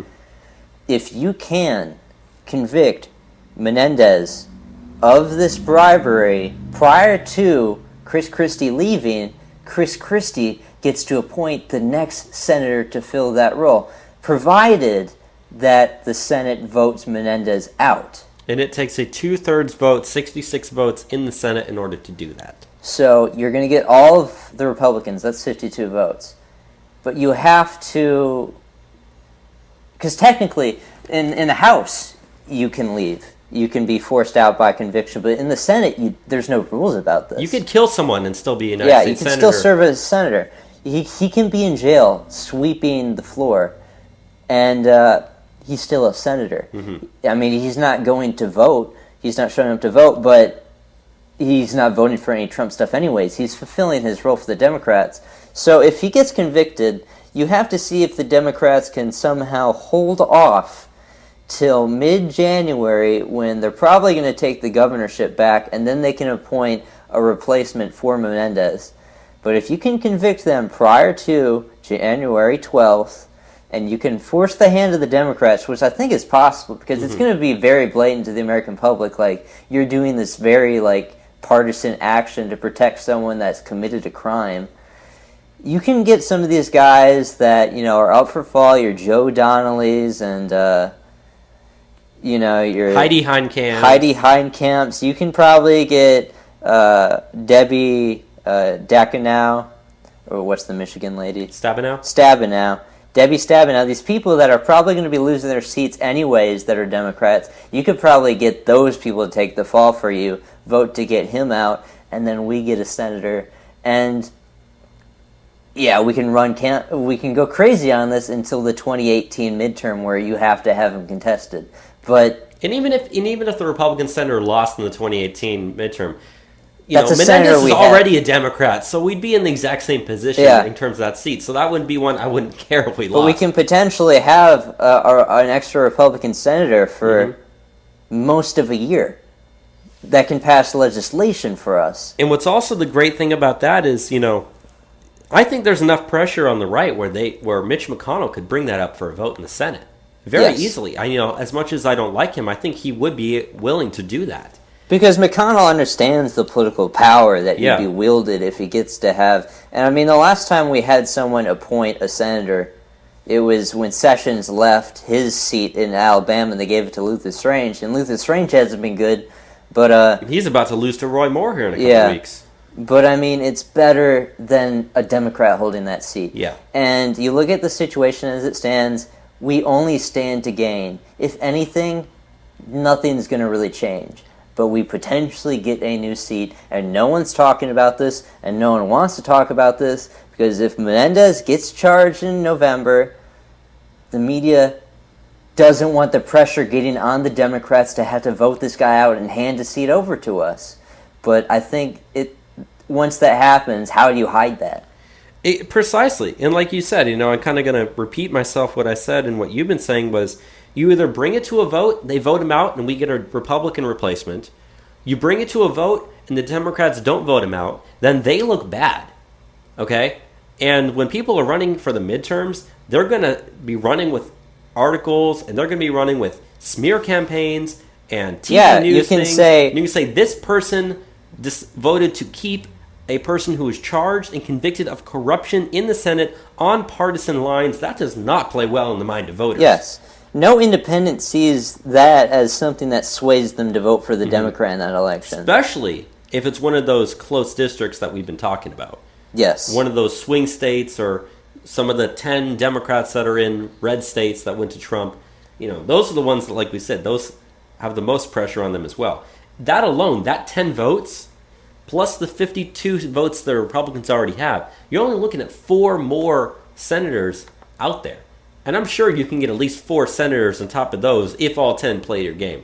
So this is not beyond the realm of impossibility that we're talking about here. Yeah, and this continues kind of into just what we've been talking about as far as the Senate and the 2018 election.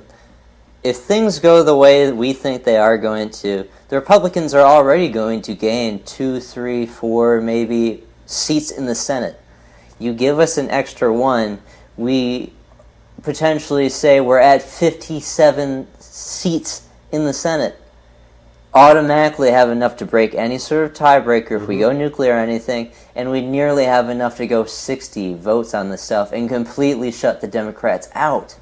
It's amazing. Now, if we don't screw up the House, which is also a scary prospect, which I'm going to get into in the coming months more in depth as we do even more research, but things are looking very good. Very good. With that, do you want to move on to the next story that we have up here? Yes, which is actually in regards to someone I mentioned earlier, and that's Luther Strange. And I had mentioned that Roy Moore is about to beat Luther Strange here in the I guess this would be the runoff for... It's the second round of the primary voting, isn't it? Right. Yeah, because in the first primary voting, no one got over 50% of the vote, so the runoff is the 2 people that got the highest besides that. So you got, like we said, we've been talking about this on the show. So you got Luther Strange, who was put in there to replace Jeff Sessions' Senate seat, and Roy Moore, who is definitely more pro-Trump than Luther Strange is. So we've been saying on the show how Roy Moore has been leading in the polls, but there's a newest poll that's been out. It's from the firm Strategic National, shows that Roy Moore is currently beating Luther Strange by 15 points. And, Trump has actually come out and endorsed Luther Strange, which I kind of question why he's done that. Luther Strange definitely is not the pro-Trump candidate Roy Moore is. I think the only reason Trump would do that is because Luther Strange is already in that seat. I wouldn't know any other reason why he would do it. But that being said, there's a very, very good chance that Roy Moore is going to just blow Luther Strange out of the water once this special election comes up. The date for that, let's see if I can find it here. It's in October, I believe. It's September 26th. So, a week from now plus a couple of days. So, yeah, that's what I had to say about that. Yeah, so, Strange is probably leaving. Mm-hmm. All things considered, these polls show that Roy Moore is going to take his seat, and this is in Alabama, so the Republican's going to win. Yeah, this is the real election right here. Yeah, so this is the real election. So, likely we're getting a guy that's been getting in the way of Donald Trump, and we're going to replace him with a pretty pro-Trump guy. Good stuff all around. More reason to have faith in what's the sea change that we're seeing in the Senate. Yeah, not only that, but I'm just going to read the actual numbers from the poll. It had Roy Moore at 51%. All right, that's enough to win right there as it is. Luther Strange at 36% with 14% undecided. Okay, even if all 14% of that went to Luther Strange, Roy Moore's already at 51, so he wins. Problem is, though, Luther Strange's favorability ratings in the state's only 44%. Roy Moore's is 62%. So right there, everyone likes Roy Moore better than Luther Strange anyway. So Luther Strange is the establishment guy. He is backed by Mitch McConnell, and he's privy to Mitch McConnell's super PAC money. So, this is going to be a big money fight, but I don't think it's going to matter. And not only that, that's not the only poll that shows him up. There was an Emerson College Polling Society survey that was released last Monday that showed Roy Moore up by 14 points. So you got 14 points there, 15 points, which is the one that we were reading from the Strategic National. So both of the main poll makers, or people that are doing polls, that is, out of Alabama, have Roy Moore easily winning this thing by double-digit points. So that's very, very good for our side. We just got to wait a couple more weeks for it to actually happen. Yeah, so a lot of really good stuff coming out of there. The next thing I wanted to talk about was Steve Bannon and his focus on these primaries coming up. So Steve Bannon, as we know, the former White House chief of staff, or chief strategist, sorry for the mistake, he recently left the White House saying that he feels that he can influence Donald Trump better on the outside rather than being on the inside. And this is one of the aspects we actually talked about. We're seeing it fulfilled now. Steve Bannon is actually one of the key guys behind Roy Moore. Mm-hmm. So right now, with the special election, we are seeing a battle because you have to remember, Trump endorsed Luther Strange. We're seeing Bannon versus Trump. And Bannon is probably going to win. So the establishment is really afraid at the moment. A Luther Strange loss would be humiliating and it'd likely open up the floodgate. And you look at some of the other candidates, which, Bannon is currently backing. On Thursday, Bannon was actually having a meeting with Danny Tarkanian out in Nevada, who's challenging Republican Senator Dean Heller to take his seat. And what are the polls have you seen? The last poll that we went over in Nevada had Danny Tarkanian beating Dean Heller by, I think it was 8 points, if I'm correct about that. So still a close race, and there's going to be a lot of money thrown at it. Mm-hmm. But you need to keep in mind what Bannon has to work with. Bannon is working in coordination with conservative mega donor Robert Mercer.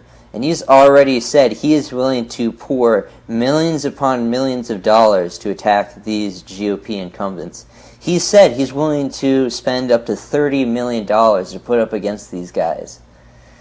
And, he's already funding super PACs against different guys that he wants to take out. He's already started a super PAC purely to take on Jeff Flake there in Arizona. I think he's working on something for Dean Heller as well. Now, the interesting thing about what Bannon is working on out of Arizona is he's not actually backing Kelly Ward, who is up in the polls above Jeff Flake substantially at the moment. Mm-hmm. 25 points. Yeah, he is actually looking on potentially backing former Representative Matt Salmon. So you could see an instance where Kelly Ward, who is pro-Trump, beats both the Bannon guy and maybe the implicit Trump-backed guy, Jeff Flake. Jeff Flake is an anti-Trump guy, but the establishment is going to try and force Trump to endorse these guys. That's Trump's not going to endorse Jeff Flake. No. That's not going to happen. But the establishment wants Trump to campaign for these guys that Right. are probably going to be losing their seats in the primaries. We go down. I'm reading off an article on Politico on this. You go down on it a bit. Bannon is also looking to target the Bob Corker seat out in Tennessee, and he's also looking to take. What is the other seat that he's looking to take? Wicker.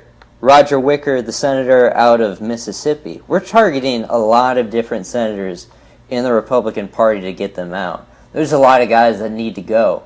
And these guys, they're holding, campaigning benefits together. McConnell is holding a fundraiser for Flake and Strange, and they're requiring people to even go to this fundraiser to make a contribution of at least $65,000.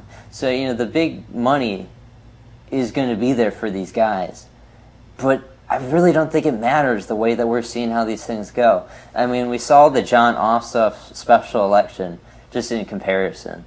That was the most expensive congressional race in American history. And it didn't matter at all. What matters is who is the right guy at the moment. And all these different names I'm naming, Bob Corker can probably go. Wicker can probably go. Heller can probably go. Strange is going to go. I should say Flake is going. Mm-hmm. Heller's probably going. Maybe Corker. Maybe Wicker. Maybe we get this Menendez seat. Things are looking really good. And people don't understand what kind of position we have. This is someone that wants to get behind Trump and wants to see Trump-like policies passed. If the public can figure out who needs to go and who needs to get in this position, we could really help out Donald Trump. And I think things look great at the moment. So do I. And I think, as you said, an upset loss is kind of, not really the way I wanted to describe it, but if, and that's a very, very likely if, when you have that September 26th runoff in Alabama, Roy Moore beats Luther Strange, that creates a snowball effect that spirals continuously throughout the entire country as more and more people see pro-Trump candidates running against the anti-Trump GOP all across the country. Like we said, we've already seen out in California, Kelly Ward is beating Jeff Flake by like 25 points. Danny Tarkanian in that poll was up by 8 points over Dean Heller. It just continues like that. The establishment is super afraid. They don't know how to stop this. Mm-mm. And they're afraid that they have to spend a lot of money on these primaries, and they can't spend it on the midterms where you want to be spending it against the Democrats. Not only that, but the Democrats themselves don't have money. They don't have money as it is. They're the Democratic in debt. Party is $5 million in debt. They only have $8 million on cash. Cash on hand. The Republican Party has almost $50 million cash on hand with $0 debt. Yeah. And not only that, but, as we said, there was 200 Democrats? For the primaries, there are 200 at the moment announced primary challengers for Democratic primaries. Now, the highest we've ever seen any year before this is 65. There's 200 people running, and they're all wasting money against each other in the primaries. Now, the Democrats have all these different seats in the Senate they need to protect. They need to protect Joe Conley. They need to protect Dabenow. They need to... I could go on and on with these Democrats, the seats they need to protect. They don't have the money to do this. And they want to somehow try to take the House back? They need to get 24 seats to get the majority in the House. But where are they going to have any money even to protect their Senate seats? Those are probably dropping. We're going to see a sea change in the Senate if things continue to be the way they are right now. But that fundraiser I actually mentioned, that was held by Senate Majority Whip John Cornyn of Texas. And it was going to be at the house of billionaire Robert Rowling, who owns Omni Hotel and Gold's Gym, but they had to reschedule it because of Hurricane Harvey. Okay. So even Mother Nature is against these guys. Just, I don't know. Wait and see. I'm excited. I could talk about this all day, but I think we should move on.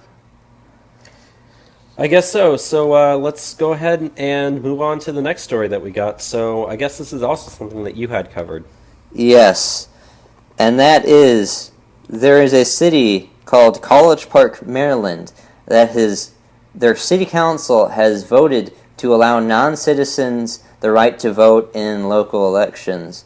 Now, they're not going to be able to vote in any sort of general elections, say for a president or a senator or a representative, but they're allowing them to vote for like municipal elections, like school boards and things.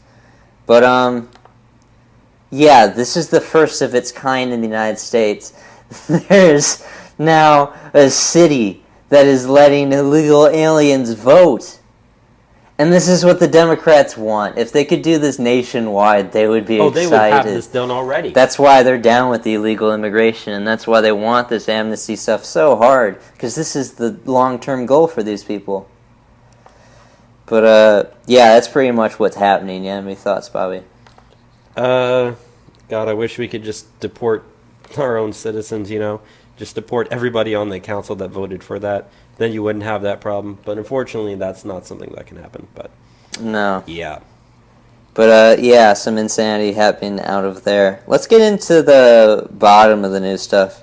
Maybe we could even cut some of the stuff out. We probably will, but I guess we can start with the big story. So we got a bunch of stories about Hillary Clinton here. One of our least Hillary Clinton has been in the news, it feels like, a lot this week.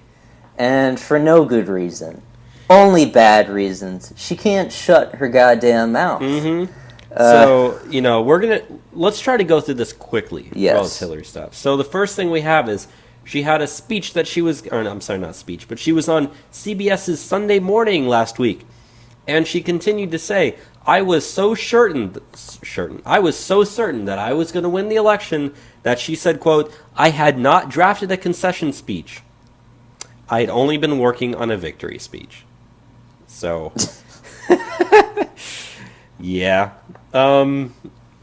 That's her own fault. That's probably why she never showed up to that podium when she lost the election. No, which is very unusual. And I was thinking about that, too. I told my friend on election night, I was like, I bet you she never wrote a concession speech. And I was right. So, she never wrote a concession speech. Rule number 1, kids, don't be Hillary Clinton. Rule number 2, kids, well, this is what she then said after that, but she has apparently said she is done being a candidate. However, her political career will never be over. So she's going to be sticking around. She's going to be raising money. She's going to keep being corrupt. She's going to be going around and doing her stuff for the rest of her life. She's going to continue. I mean, she has that new pact. I forget what it's called, but she's trying to position herself as still like the leader of the Democratic Party, which is not what people want. It's not, and I can actually jump ahead. 61% of people say it is time for Hillary to retire. What poll is that? This is actually out of Rasmussen. Rasmussen. Yeah. So Rasmussen polls show that 61% of people say it's time to go Hillary Clinton, take a nap. It is time for you to retire. But as Hillary just said, she's not doing that. That's 61% right now. The same poll was taken just after the presidential election was only 55%.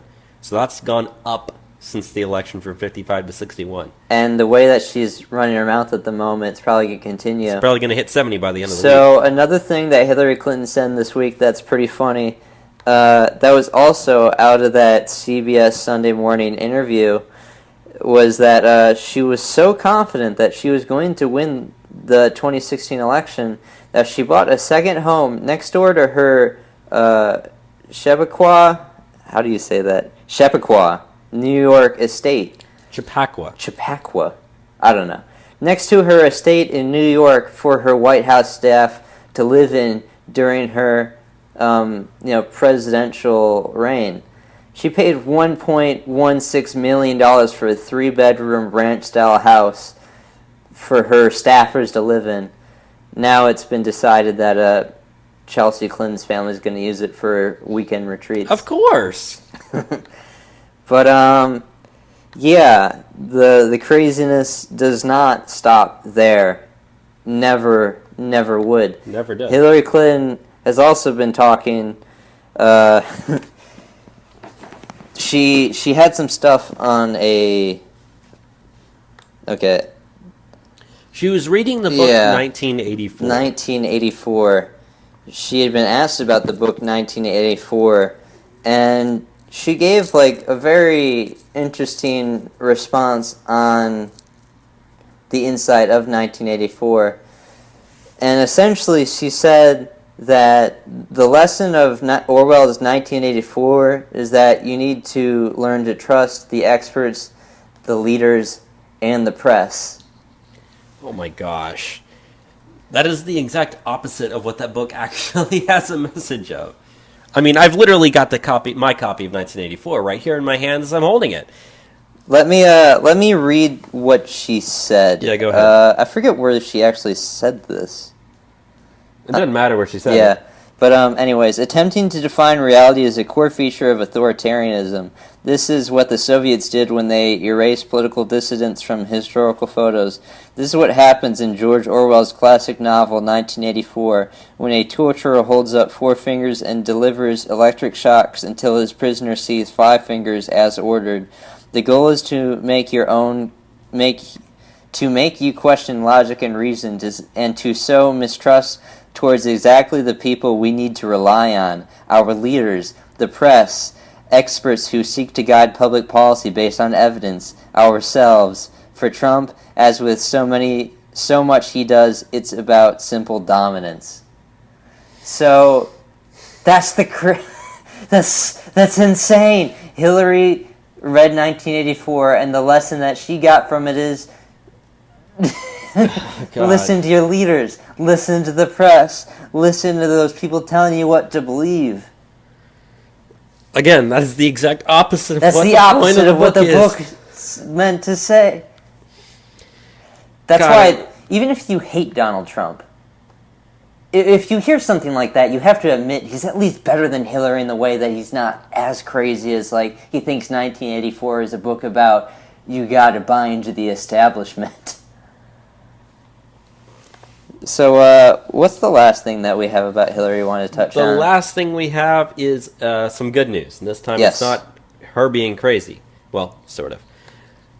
A federal judge out of Maryland, Circuit Judge Paul F. Harris Jr., ruled Monday that the Attorney Grievance Commission and the Office of Bar Counsel Maryland Office of the Office of Bar Counsel Maryland Office of Bar Counsel must look into the complaints against Cheryl Mills, Heather Samuelson, and David E. Kendall, who are 3 lawyers accused of deleting thousands of Hillary Clinton's emails, citing that there are allegations of destroying evidence, according to the Washington Times.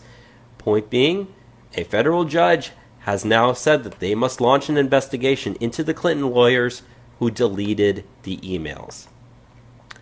There you go. So we're going after it. We are going after Hillary's emails. Not directly, as Trump was like, I'm going to have a special prosecutor. But this whole email ordeal is not over yet. And if it takes federal judges to have to rule and say, you got to do this, I'm perfectly fine with that. Now, if you've also been following, Hillary is going around showing off her, touring her book, What Happened. If we go through on this investigation, we'll see what happened. Yeah. I do love the fact that a couple weeks ago, last week, Trump tweeted out a picture. It had Hillary Clinton's book. It said, "What happened?" Then it had a picture of Trump and it said, "I happened." Trump's been doing good with tweeting the memes lately, I'll tell you that. Kind of crazy. There was some crazy ones this morning. Do you want to maybe skip this Portland thing? Completely skip it? I mean, it's funny, but Yeah, let's completely skip it. So moving on to we're kind of cutting. We took a little more time than we thought we were going to. Go ahead and go to the next story. Let's go to, and that is, there's some interesting studies about dating amongst the younger generations, and then how it's been in decline.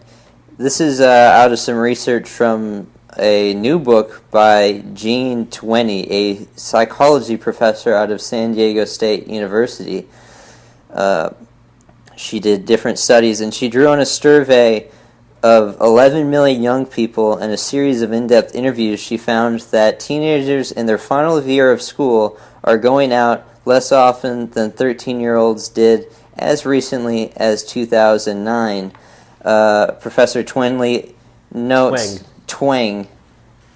notes that 56% of 14 to 18-year-olds went out on dates in 2015, whereas for Generation X and baby boomers, it was around 84%. Meanwhile, sexual activity amongst 14 and 15-year-olds have dropped by almost 40% since 1991. The average teenager now has had sex for the first time by the time they are 17 years old, a full year later than the average for Generation X.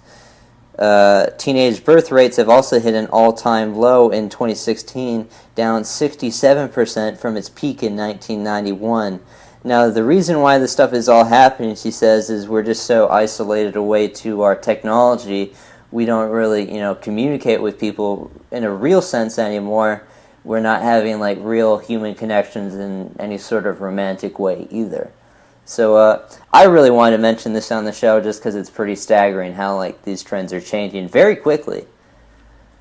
Do you have any thoughts on it, Bobby? Well, I would say that, they always say to read the bottom paragraph of that article, and this is some interesting stuff. I'm actually going to read the second to the last paragraph and the bottom paragraph. Youth who spent 3 hours a day or more on electronic devices are 35% more likely to have a risk factor for suicide, such as making a suicide plan. Since 2007, the homicide rate among teenagers has declined, but the suicide rate has increased, meaning that for the first time in almost a quarter of a century, young people are more likely to kill themselves than they are to kill another person. That has a direct correlation with the fact that people are not going out on dates as well when you consider the source, because they're becoming more isolated. Yeah. They're not having human-to-human peer contact as much as they used to. They're glued to their phones. They are glued to their computer screens.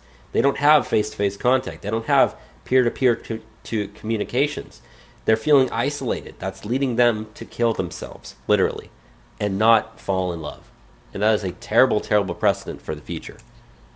Yeah, crazy, crazy stuff.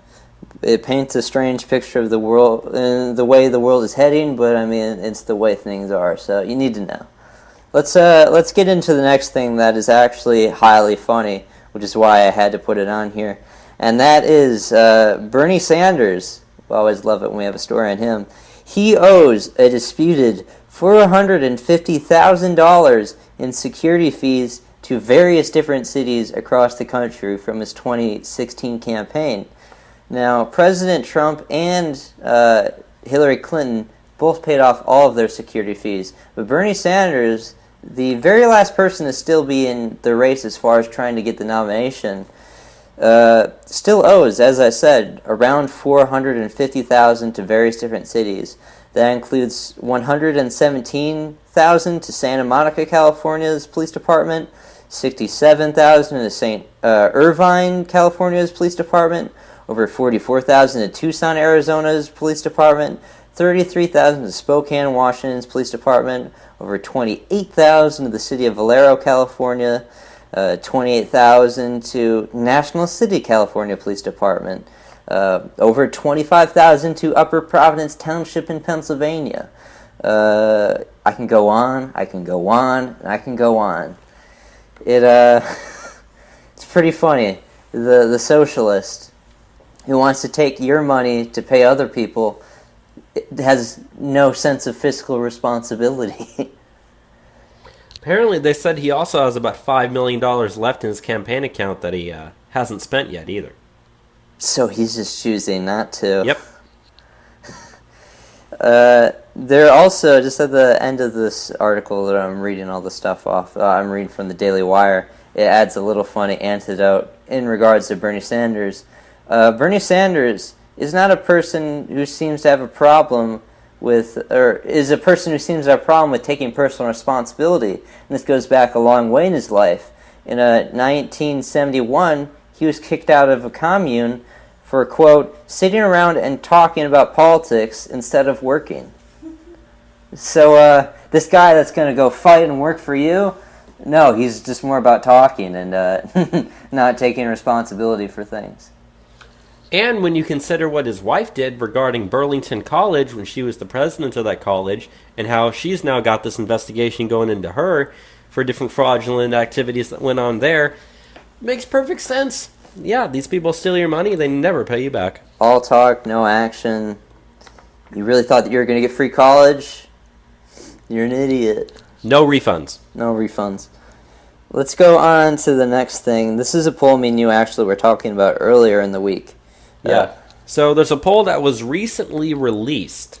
And it was recently released from a finance organization, I believe by the name of, Credible, which is a personal finance website. A poll of young respondents aged 18 to 34, so we're talking about millennials here. 50% of those polled said that they would give up the right to vote during the next two presidential elections in order to never have to make another loan payment for their student loans. They would give up the right to vote just to have their student loans paid off. Now here's the thing about this, Enzo. I'm willing to take that offer for those 50% of people. I am fully willing to say if you give up your right to vote, if you don't vote in the next two elections, your college, your student loans are paid off. I support that. You know why? Why? Because we're obviously talking about Democrats here. For the most part, yeah. Yeah. Although, I don't know. I would take the deal. But, then again, I'm much more politically informed than most people. I actually know, every single candidate when I'm about to go vote. I feel like it's my duty to...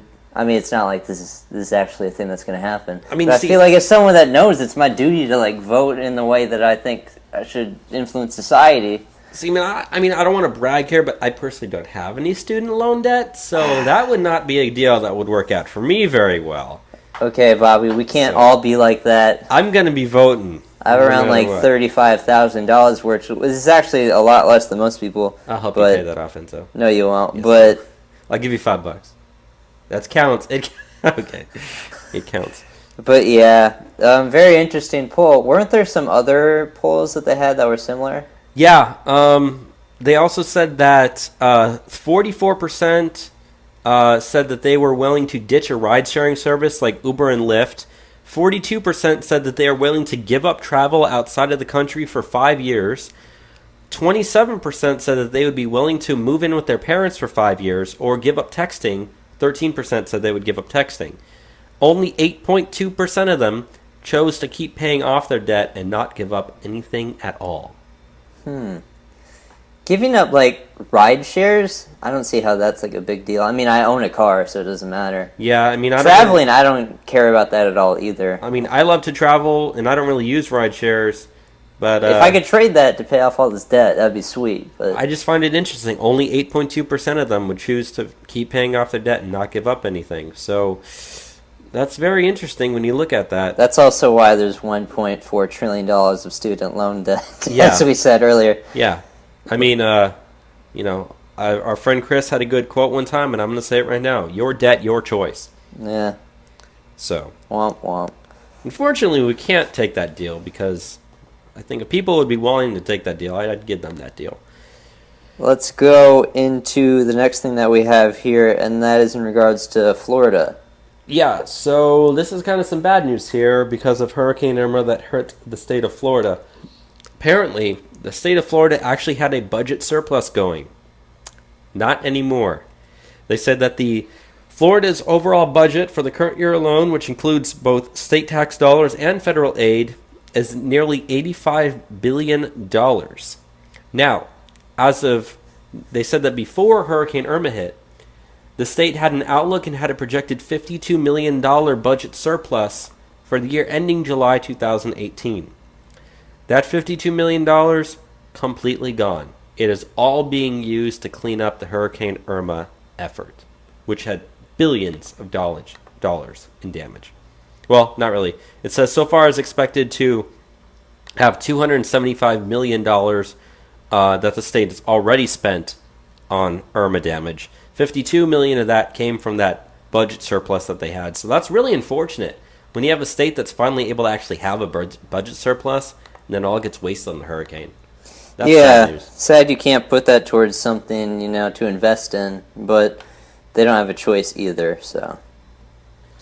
The one thing that is interesting, and I learned this when I took a tax accounting class a couple semesters ago, that when there is stuff like hurricanes that get hit, it's very important for those states to have those disaster declarations signed by the president, because what that does is it actually enables people to be able to refile their previous year's taxes.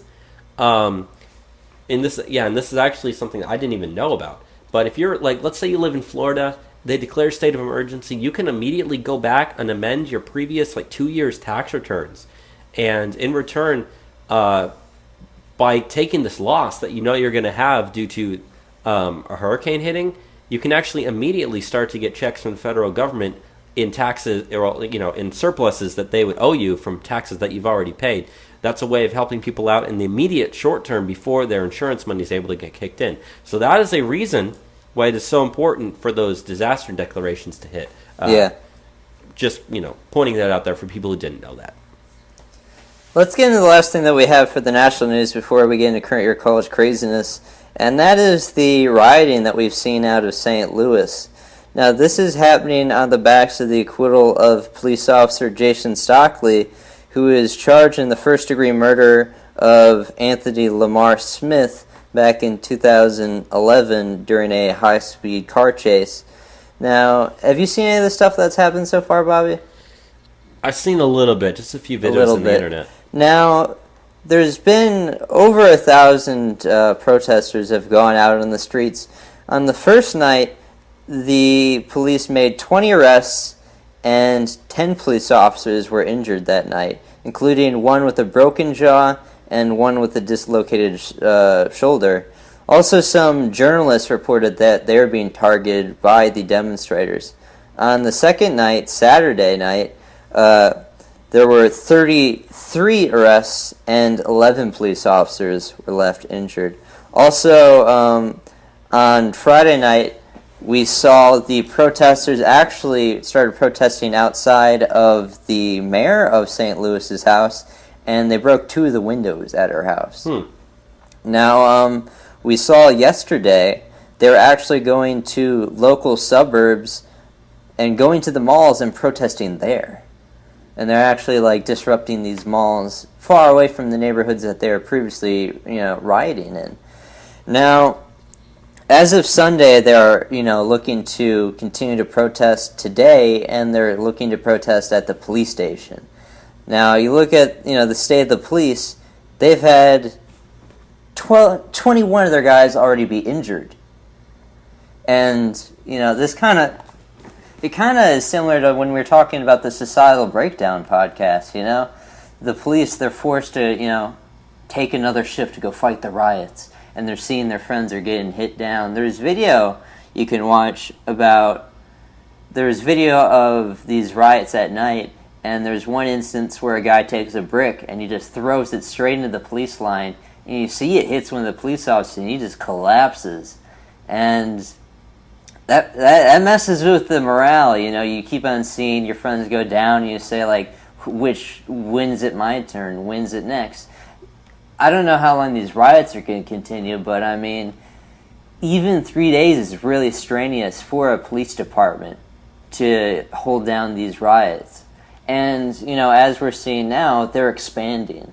They're going into the suburbs. This is similar stuff to what we were saying during the Societal Breakdown podcast. It follows a very similar trend. So, bad stuff happened out there. Definitely not the stuff we want to be seeing, but definitely notable. Very much so. And who knows if it's going to turn into another Ferguson and how bad that got with those protests, or I guess I should say riots. Yeah. But, hopefully it won't get too bad, but, yeah. With that said, let's get into some current year college craziness. The racist, sexist, homophobic, xenophobic. You're fucking a white male!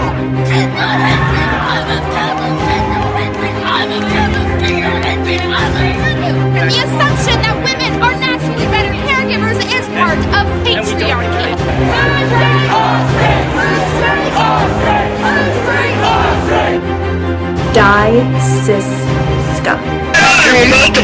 You will not divide us. You will not divide us. You will not divide us. It's time for some current year college craziness. Current year college craziness, the segment that keeps on giving, the segment of the show where we get into the crazy stuff that is happening on college campuses here in the United States and abroad, but predominantly in the United States because we are the global kings of crazy bullshit happening on college campuses. And we got plenty to talk about this week.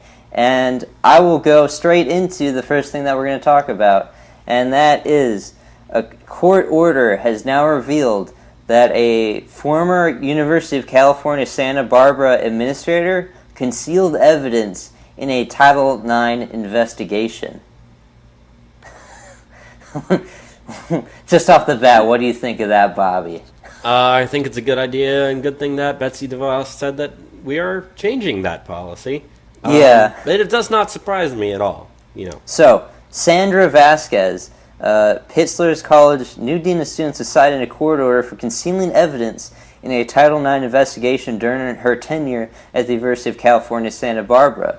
Vasquez, who holds a doctorate in education, was one of several UCSB officials cited for concealing two key pieces of evidence from a student who was under investigation for allegedly hitting his ex-girlfriend. The evidence turned out to be completely fabricated, but not before the accused student was punished with a suspension. You know what? After hearing that, I'm going to take another stance where I'm going to agree with the left on something.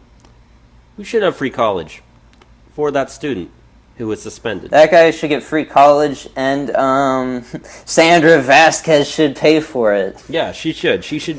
Honestly, she should. She should be fit to bill the entire part of his tuition for the entire time that he has any remaining college or upper level, higher than college education, graduate school, anything like that. The entire rest of him completely should fall on her pocketbook. That's the only fair, assessment here. That, or as I've had the standpoint there, I believe, is that if you make a false accusation against someone, the punishment that you get should be the punishment that they would have gotten had that actually been real. That's my personal opinion. So yeah, this guy was suspended from school even though she hid evidence which showed that he didn't hit his girlfriend. Mm-hmm. Even though we're supposed to just believe anything a woman says, otherwise you're being a sexist bigot. And what's worse is it says that Vasquez concealed two pieces of material evidence that she and the college were considering in the course of their investigation, despite assuring the student that she had disclosed to him all of the information which she and the college would rely on in determining to lift his suspension. So not only, she concealed it, she didn't even tell him it either. So, you are only able to form a defense case in a court of law if you know what evidence is being presented. The other side doesn't conceal the evidence. You cannot defend yourself properly. And that's one of the problems with the old way that Title IX was done, is people, they were not getting fair trials. They weren't getting fair treatment. They weren't able to defend themselves. That's why I'm so happy that Betsy DeVos and the Department of Education have been changing that policy so that people can defend themselves, and colleges don't have the ability to be judge, jury, and executioner in these situations. These rigged kangaroo courts. But Vasquez and her colleagues are now under investigation by the Department of Education for not only violating Title IX, but also Title XI in light of the case. The Department of Education states that Title XI prohibits discrimination on the basis of race, color, or national origin, where Title IX prohibits discrimination on the basis of sex. The story demonstrates one of the fundamental reasons why Betsy DeVos is correct in seeking to overhaul the Obama administration's 2011 Dear Colleague letter. The letter forced colleges and universities to set up kangaroo courts to investigate instances of sexual assault, rape, and other criminal acts under a preponderance of evidence standard, and oftentimes at the expense of due process rights against the accused. So yeah, crazy shit. And people, they say Betsy DeVos is destroying education, where she's actually someone that wants to bring justice to colleges for the first time in a long time. Yeah. Let's go into the next thing that we have. So the next story also has to do with Betsy DeVos, except this time, instead of being in California, We're out of here of our home state of Texas, Enzo. And a Texas professor has reportedly resigned from his firm after he tweeted that it would be okay if Betsy DeVos was sexually assaulted. Robert Ranko posted a tweet last week saying, quote, "I'm not wishing for it, but I'd be okay if Betsy DeVos was sexually assaulted." That was one of several tweets that guy used to criticize Betsy DeVos, and for moving on her idea to overhaul. Now, his account and the tweet itself since have been taken down. Here's the thing that makes this really close to home. He was an adjunct professor of paralegal studies at the Austin Community College and part of the Carlson Law Firm. Austin Community College. ACC. I've known many people there. We know Yep. who have gone there. And this is one of their adjunct professors there. So thankfully, that guy quit. And he deserved to quit. And hopefully, he will never get hired in academia ever again. Fortunately, he probably will. But yeah, that just shows you how crazy these college professors are. That are literally, they disagree with her assessment of wanting to change the Title IX rules to be more fair to the student and to the accused, I might say. Saying, yeah, I'm okay if she gets sexually assaulted. I don't want these people teaching my children. And I don't want them teaching your children either. I don't even want them teaching me or anyone I know. I don't want them teaching at all. I just want them gone. Yeah, I want them to be deported. Very they need shitty to get deported. people.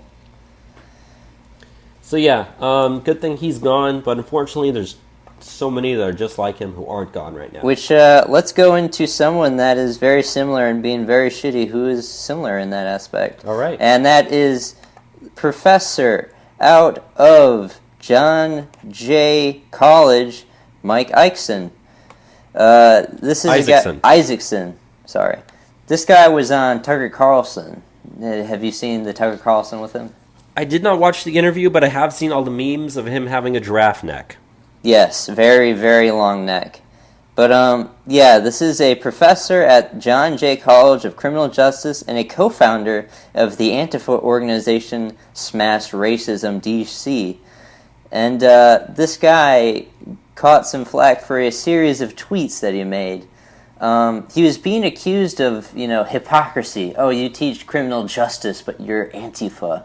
Well, just listen to this tweet for a second. Quote, "Some of y'all might think it sucks being an anti-fascist teaching at John Jay College, but I think it's a privilege to teach future dead cops." I didn't know that I was going to be taking a class where my professor wishes that I die someday. Yes, this guy literally teaches students that he wishes are dead, would be dead. He hopes die. Probably violently. And again, what I say before, there are so many professors that are just like him that need to be out of here. It's not a small number of professors that are just like this guy. It's a pretty big percentage, too. He also had some other interesting tweets. He said, anti-communism is code for fascism. Really? Because, I guess that means that all libertarians are fascist, yep. Even though half of them are right-wing anarchists, too. So apparently that's fascism. What are some other choice tweets from this guy? You cannot talk honestly about historical progress unless you talk about the historical violence necessary to win it. Violence is what protects our ability to be nonviolent. If you can say the troops fight for your freedom, you can say the same of Antifa. So, the college has suspended him, thankfully. Thankfully, yes. But why did they hire this guy to begin with? Oh, trust me, they knew his viewpoints. I'm not even sure if they do, look deep into this stuff. Then they just let these guys on. I mean, I don't know. But, yeah, the guy just calls... He takes pleasure in teaching future dead cops. And they expect parents to pay to send their students to learn from this guy. And here's the thing about John Jay College, which is also kind of interesting. It's a minority-majority college. 80% of the college is minorities. So the majority of people that he's saying he enjoys them being dead cops are minorities. So, I don't know. Yeah. I'm just glad that crazy. I'm glad he was suspended. Again, hopefully this is a guy that will never get hired in academia ever again, but I'm sure if he goes to California, he probably will be. I recommend looking up his Tucker Carlson thing on YouTube. It's definitely very entertaining. Let's move on to the next thing we have for current year college craziness, though. So, yeah, the next thing we have is outside of, one of the Ivy League schools out there by the name of Yale. They have now replaced freshmen and upperclassmen with gender-neutral terms. Apparently, they are kicking off the new school year by officially scrapping those terms, freshmen, upperclassmen, and replacing them with the gender-neutral terms, first-year and upper-level students. They said, it's really for the public, formal correspondence and formal publications. We're not trying to tell people what language to use in their everyday casual conversations. The dean, Marvin Chun, told the newspaper, we're not trying to be the language police. However, Chun applauded the quote-unquote modern terms, saying he hopes they will be used exclusively in all communications by the next academic year. So yeah, you're not allowed to be called freshman anymore or upperclassman. No, you're a first year or an upper-level student. You know what my biggest complaint about this, Enzo? What? It's not the fact that they're changing the words to try to be PC. Upper-level student compared to the word upperclassman is so many extra letters. The amount of time that's going to be wasted saying that, the amount of time that's going to be wasted typing that instead, the amount of extra ink that's going to be wasted printing that, is money that could be saved. Just saying. But Bobby, think about it this way. Think about all the lives that we're saving because we're not using gendered words. That's true. If you can save but one life. Think about all the microaggressions that have been causing because we've been saying words like freshman, sophomore, junior, senior. Oh man, I just probably killed someone with the amount of microaggressions I just said right now. Probably 5 or 6 if you extend it to the whole country. Luckily, no one on the left listens to our podcast, so no one died. But well, I don't want people to die, Enzo. Maybe we should get on board with changing these words. Yeah. No, this is really, really stupid. Yeah, this is stupid. Extremely stupid. But, stupidity only the smartest people in the world could be convinced of. Hey, Yale College. And it's Yale. These people are... They're paying like $100,000 a year to go to this place. Here's the trivia question, Enzo. Who was the last president to go to Yale? Or I should say, who is the most recent president to go to Yale? Obama went to Columbia. Right. I don't know where Trump went. I forget. I'll just tell you. Bill Clinton. George W. Bush. Maybe this was his idea. I can see him doing something like that. Maybe. Let's move on. The next thing we have out on Current Year College Craziness is a poll out of Missou University. Missou was host to its crazy assortment of Black Lives Matter protests about 2 years ago now. I remember those protests very vividly at the time, seeing them on TV. So they did a poll ranking and associates consulting, and the poll showed results that 40% of all students and 60% of all professors have strongly considered leaving the school for happier campuses with better social and professional atmospheres. I mean, it's not surprising. I mean, yeah. We already saw that they were having a decline in people that were already, applying to. They had a budget deficit because so many few people were going. They were having to close dorms there. Yeah. But, not only does that show that the outside people don't want to go in, the inside people, 40% of all students and 60% of all professors say that they've strongly considered leaving. Not only are people not joining, all the people on the inside are going to be leaving too. It's amazing. Also, it says almost one-third of the nearly 10,000 respondents said they had personally witnessed some kind of intimidating, racist, or bullying behavior on the Missou campus. The international students at the public school said they feel notable levels of stress. They are the group of students most likely to have contemplated suicide. Probably because they're stuck on their phones the entire time. I don't know. But, yeah. no one wants to be at these schools when they do their crazy social justice, rah, rah, rah, let's take over everything and burn it down. We've seen the same thing out of, Oberlin College. Evergreen College. The more these colleges, I guess that is kind of the good news that comes out of this whole situation here, is that the more these colleges push left, they're suffering because of it. That is the saving grace of it. So, and unfortunately, a lot of colleges might have the same viewpoints as these, but they're not open about it, and they're not as, whiffy-wavy, social justice-y, make a big scene about it. Yes. And if they were, they would see the exact same thing happen to them as well. But I guess we can then move on to the next story, right? Yes, let us move on to the next story. And that is a professor out of the University of Rhode Island is calling for more gender-fluid books in preschools. Can preschoolers even read? No, but it doesn't mean we can't give them propaganda, Bobby. Oh, no. You gotta start young and early. Such a bigot, I know. You remember when they were saying that, they weren't gonna come after the children? Oh, why do you care about the stuff that consenting adults do in the sanctity of their bedroom? No, I thought they always did. They were always going after their children. No, you gotta think they're of the always children, going after the children. Think of the children. You look at the stuff that they're doing in the gay rights movements back in the 1990s. I mean, advocating for sex with children was happening at the same time as the gay rights movement. But this kind of touches into some different things, though. A University of Rhode Island professor recently argued that libraries should start carrying more books with transgender or gender-fluid protagonists for preschoolers. The lady's name is Susan Trostyle Brand, a professor of early childhood education. So, she's an expert on the field. Who's teaching, the future generations of young preschool teachers and kindergarten teachers. She's the one that knows best.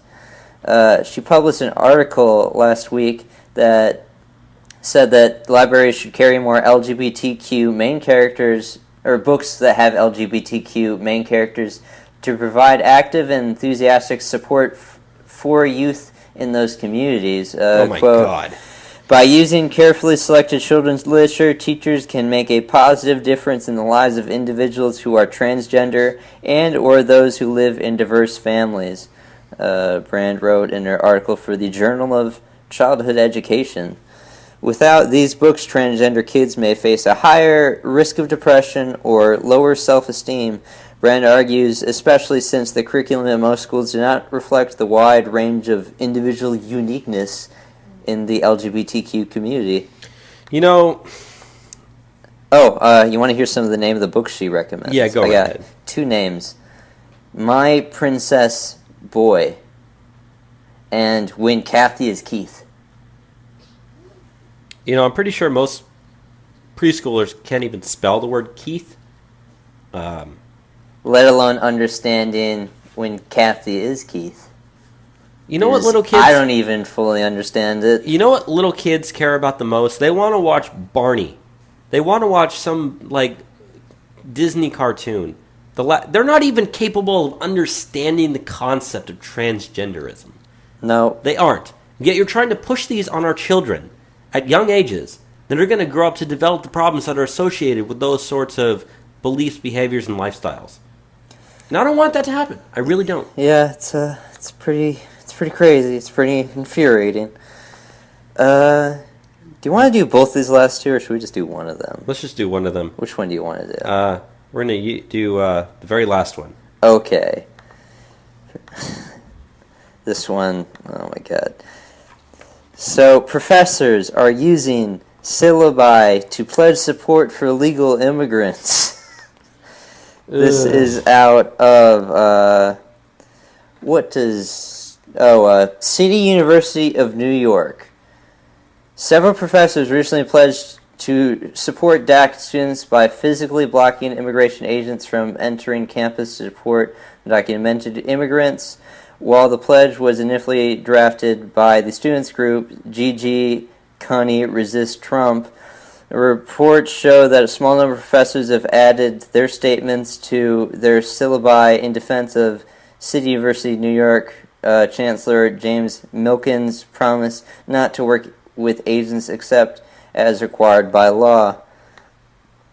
Let's go into what the syllabus says, though. As an educator, I fully support the rights of undocumented students to an education and to live free from the fear of deportation. If you have any concerns in that regard, feel free to discuss them with me, and I will respect your wishes concerning confidentiality. Furthermore, I am committed to making CUNY a sanctuary campus for undocumented immigrants, not just in word but in deed, through the campus community refusing to allow ICE to enter our campus and refusing to cooperate with and struggling to prevent any government attempts to ascertain the immigration status of members of our community or to detain or deport undocumented immigrants. You know what, Enzo? I have an idea. What? Remember when we were talking about compromise earlier? Yeah. They say they want them to have, a right to an education, but fear of deportation. Yeah. Here's what we do. We give them both. We deport them and educate them. And here's how I say that. I'm not saying full education, because that's not a good idea. Here's what we do. As they're being deported, a lot of times you put them on the plane and they fly back, right? Yeah. So you're looking at a 2, 3, maybe 4-hour flight. Why don't you give them an education book? Yeah. Why don't you just say, you know what, you got to have something to do while you're on the plane. You can give them the Constitution of Mexico, and then they'll know their rights when they get there. Exactly. Or, you know what, say, here's a calculus book. Yeah. Here you go. You can read it. Educate yourself. So that way you're giving them an education while they're being deported. Everybody wins. Everybody wins, Enzo. I'd be willing to make that trade. I'd be willing to spend taxpayer money on some textbooks to give the deported students. Perfectly fine with that. Perfectly fine. Do you want to... Let me give you some quotes from Catherine Edinger. She's an adjunct professor at City College and Hunter College. And she shared this statement with her colleagues at both schools. Quote, "What is important to remember is this was suggested language. I am so excited to have a constructed, conscious, articulated response to what is happening right now in a way that is not just me alone, but is something that actually expresses a community value." She also explained that the statement is a starting point for further dialogue on immigration issues that impact students. Quote, "This is something that is a starting point. It's a mission statement, but it's also something that actually moves through our conversations in class as well." So, yeah, you get to talk to your teacher about, hey, let's break the law and start a sanctuary campus on the basic premise of that we're fucking retards and we're going to pretend and we're not actually doing anything real, but everyone's going to socially shame you if you countersignal this. You know what? I have an idea. Even though I'm graduating in December and I'm going to be out of here, I'm thinking about going to graduate school to get my master's degree. To transfer. I'm thinking about getting my master's degree. Now, here's what I'm going to do. I'm going to start bringing my MAGA hat to campus. And if I ever come into a classroom on the first day of school when you're going over the syllabus, and the teacher's going over the syllabus and she or he says, "I support the rights of the undocumented students to not get deported," I'm just going to put my MAGA hat on and continue to sit there. I'm going to sit right in the front of the room, right in front of him or her. And so right when she says that, I'm just going to stick it on there and not say a word. And for the rest of the class, stare directly in the eyes. I wore my Make America Great Again hat to class. And I will do that every single day of the rest of the semester. Stare directly at the eyes. Never volunteer for anything. Never put your hand up to answer questions. But every day, focus directly on there so that they know. And when they give you a failing grade, you sue the school for discrimination. That's how you do it. Also, last thing before we get into the break and then we go on to international news. At the school, next week, they're having a Fight for DACA rally. Ah. So that sounds fun and wonderful. Well, you want to take a road trip to New York? No. We can visit Trump Tower, Enzo. Can't go to Trump Tower, but it's full of liberals and, dumb stuff. I want to go to Trump Tower. That would be cool. That's where Trump's from. Yeah. Let's move on. Let's go to the break, and then we're going to come back, and we're going to do international news, and then we'll be out of here.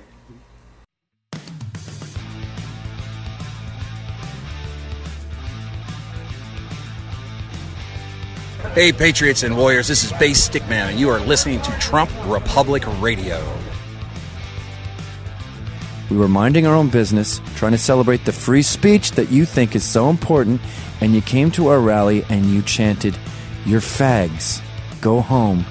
You have low testosterone."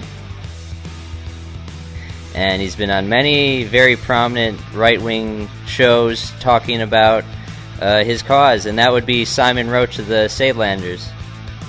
Hello Enzo, hello Robert. Thank you very much for having me. Let me say this.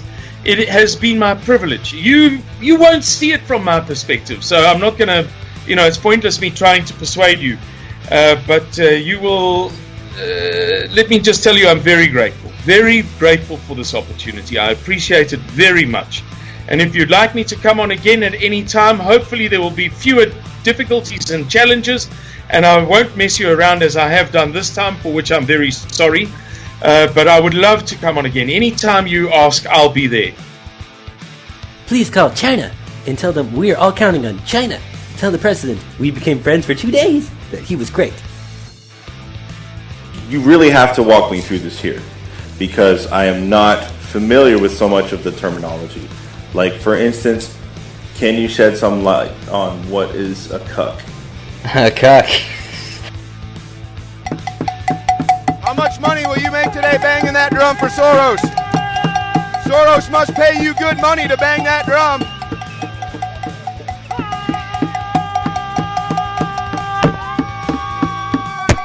Whoa. Hey, do you play ping pong?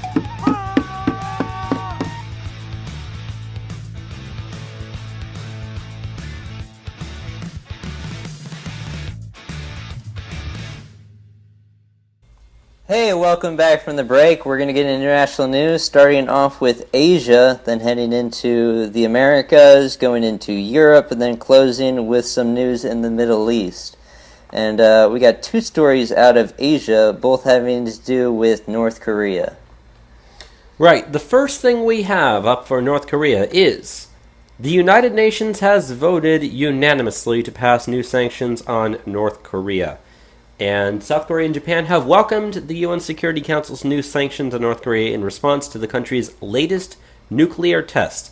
Japanese Prime Minister Shinzo Abe said Tuesday in Tokyo that he highly appreciates what he called a, quote, remarkably tough sanctions resolution.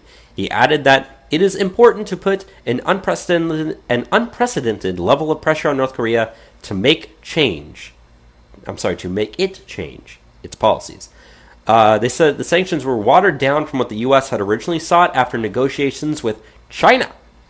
And Park Sun-hyun, a spokesman for the South Korean president, said he thinks it's significant that China and Russia agreed on the need for stronger sanctions than previous ones. He said South Korea respects the consensus reached by the international community. So it's good that South Korea and Japan are happy with the new sanctions, because they're the ones who are in the most immediate threat if North Korea starts spouting off again. And talking about immediate threat in Japan, that brings us to our next thing, which is North Korea is continuing to fire missiles over Japan. And this time when they fired the missile, it was headed straight for Japan. They thought it was actually going to hit them. Thankfully, it crashed in the North Pacific Ocean. But they said that the U.S. and South Korean military said it is the longest ever such flight and a clear message of defiance to its rivals of the United States. And, it was heading for Japan. Japan apparently even started their warning sirens telling people to hide indoors. It got that bad. They thought they were about to get nuked or something. It was that bad. They said the missile traveled about 3,700 kilometers, which is about 2,300 miles, reached a maximum height of 770 kilometers, which is 478 miles. It is the 19th ballistic missile test launched by North Korea this year. And it's the second missile that's been fired over Japan in the last month. And if you remember, North Korea conducted its sixth and most powerful nuclear test back on September 3rd. So, North Korea is continuing to do stuff. Not good. Not good. Let's get into North and South America. We only have one story, which is out of South America. And that is the Brazilian president, Michel Temer, has been charged with obstruction of justice and racketeering. Now, the accusations leveled against him and 6 other politicians, 3 of which are already in jail, they're accused of pocketing $188 million in bribes. Wow. They're all part of Temer's Brazilian Democratic Movement Party. Now, if you know anything about Brazilian politics, and I'm going to assume you don't know anything, everyone is corrupt. Everyone's under investigation. Most of the people in Congress is under investigation. The entire country doesn't function. And, Michel Temer has only been in office for, less than a year after they had to impeach the last president, Dilma Rousseff, off of other corruption charges. So it depends on how the lower house of Congress in Brazil votes. They need 2/3 to actually take his case to the Supreme Court, where the president will be tried, which may or may not happen. He does have significant control of the lower house of Congress, so he might be able to politically swindle this where he's not going to be charged. But president of Brazil, one of the biggest countries in the world, has just been caught for massive bribery taking and racketeering. Hopefully something happens there. Yeah, we'll see. Let's go on to Europe, though. Right. So this first story I thought was just absolutely hilarious. That's why I decided to keep it. So Germany made a statement. They told Poland that Poland has to take in refugees, as well as they also told Hungary that Hungary has to take in refugees. Because, as we know, Poland and Hungary have not. Yes. Poland responds by filing a $1 trillion lawsuit against Germany in World War II reparations that they are demanding. And apparently they also said that they have the legal right to demand reparations from Germany, according to legal experts. So, Poland's we're not taking in these refugees. You owe us $1 trillion for what you did to us during World War II. Yeah, remember when you invaded us? Stop trying to have us invaded again. Mm-hmm. So, I fully support Poland's wishing to sue them for $1 trillion. I think that's just funny. Hilarious. That was the perfect movement to make. Because Germany's not going to do that. They're not going to want to pay $1 trillion. They don't have the money to do that. I mean, they're already paying many, many billions for all these foreign nationals they're taking in. It shows that Poland is serious about really not wanting to take those people in. I applaud them completely. Yeah, great stuff.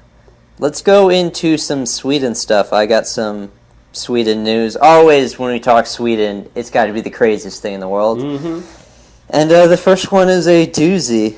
The Swedish Ministry of Youth and Civil Affairs has announced a new program to combat increased sex attacks committed by newly arrived migrants by releasing a sex guidebook to teach them basic sex education and that women are allowed to say no. Really? I didn't know that. The guidebook, entitled Your Momo in Practice, is designed to help adults who work with newly arrived young migrants to talk to them on subjects of sex, health, gender issues. The guide also shows adults how to approach the subject of consent in an effort to combat a surge in sex attacks involving young migrants. Lena Nyberg, Director General of the Youth and Civil Affairs Authority, said, quote, "We have seen a great need for young people to get more knowledge and a great need among the adults to get help and support in how to talk about these issues." Nyberg says it is a difficult subject to tackle because migrants come from vastly different cultures, but noted that they should still be made aware of the laws and what is expected of them in Sweden. Yeah, because it's not like your rape rate's now the highest in the Western world. Yeah. Stockholm has the highest per capita rate of rape now in all of Europe. Amazing. It's only surpassed places like the Democratic Republic of the Congo with how rapes are going. I mean, I wonder if this has anything to do with those migrants they've been letting in. There's been actually reports that 9 out of 10 gang rapes that happen in Stockholm, or in Sweden as a whole, are committed by men of migrant backgrounds. Really? I thought these were, Many of the gang rapes cases also involved underage children. I thought these refugees, they're the families, Enzo. They're the poor little families need somewhere to live. They're going to help your country. They're going to give you lots of money. They're going to get jobs. They're going to rape a lot of people. That's pretty much Someone's all they doing do the raping. That's pretty much all these people do is rape. They don't have jobs. Yeah. They rape more than they work. They're rapists. They're bringing drugs. Actually, this is another story that I didn't put on here, but there was actually a Swedish politician who was raped by knife point, and he was like told like, "Yeah, I'm doing this to you because you're a leftist." It's just a funny little thing when you have to, take in all the sadness that is Sweden. But the second thing, as far as Sweden goes, is Swedish police are now having to put rape cases aside because they have too many murder cases to investigate. Swedish police are forced to use the resources to investigate murders and attempted murders and do not have the time and resources to investigate the many reported rapes, reports Nedavisen. It is a not desired situation. On the contrary, we would like to do more, says Torgen Soineberg to SVT. He is the head of Division of Investigations at the Stockholm Police. In recent years, there has been a sharp increase in the number of murders committed in settlements between criminal immigrant gangs in Sweden, and only every fifth murder is solved. At the same time, as the number of murders and attempted murders has increased, the number of charges of rapes have decreased. In 2014, 20% of reported rapes led to charges. By 2015, that figure dropped to 14%, and by 2016, it has fallen to 11%. Reported rapes have been put aside for weeks, even when the suspect in the case is known by the police. Oh my God! And that's with the fact that the number of rapes overall are increasing, and the proportion that are actually charged is decreasing. As there's more rapes, there's more robberies, there's more grenade attacks. There's a lot of grenade attacks. There is a lot of grenade attacks. Grenade attacks. What the fuck? I have family in Sweden, so this stuff really pisses me off. This used to be like utopia, Yeah, it used to be. 20 years ago, this is exactly what the Bernie people wanted to live in. I mean, but in the same sense, the Bernie people wanted to let all the refugees, and guess what? The lefties out in Sweden let in all the refugees, and now the place is going to be destroyed, and it's going to be a third world nation in less than 10 years. It almost already is at this point. Yeah. And society you can't put their trust in the police to stop this stuff. It's going to lead to civil war. Because if they say anything against it, you're racist. Yeah. You know what I think we should do? I think we should take in refugees. Swedish refugees. From Sweden. Only ethnic Swedes, though. No migrants. No migrants. That need to escape their former country. We should take them here. Because, as long as they promise to make sure they never let that happen here again. Some of them got to stay over there. The ones responsible for this, they got to deal with the situation. The ones who have actively been against us the entire time, I will welcome you with open arms. And, the censorship in Sweden is so bad. It's also one of the most feminist countries in the world. And, when they get approached about the migrant stuff, because they don't let the police, take records on the backgrounds of these people, they say, oh, no, it's not a matter of, because they're, from these third world shitholes where they treat women like dogs. It's because they're men. Right. Yeah, they're raping because they're men, and they weren't taught not to rape, which is why we're releasing guidebooks that will tell them not to rape, and then everything will be fine. Or you could just not let people in your country. Yeah, or you could just send them back. Someone's doing the raping. Let's move on though. So the next story that we have up is something that's happened within the last couple of days, and that is that there was a bomb that went off on the London subway where 22 people were injured. So this happened at the Parsons Green line, I guess is where it was from the London subway there, as they like to call it, the tube.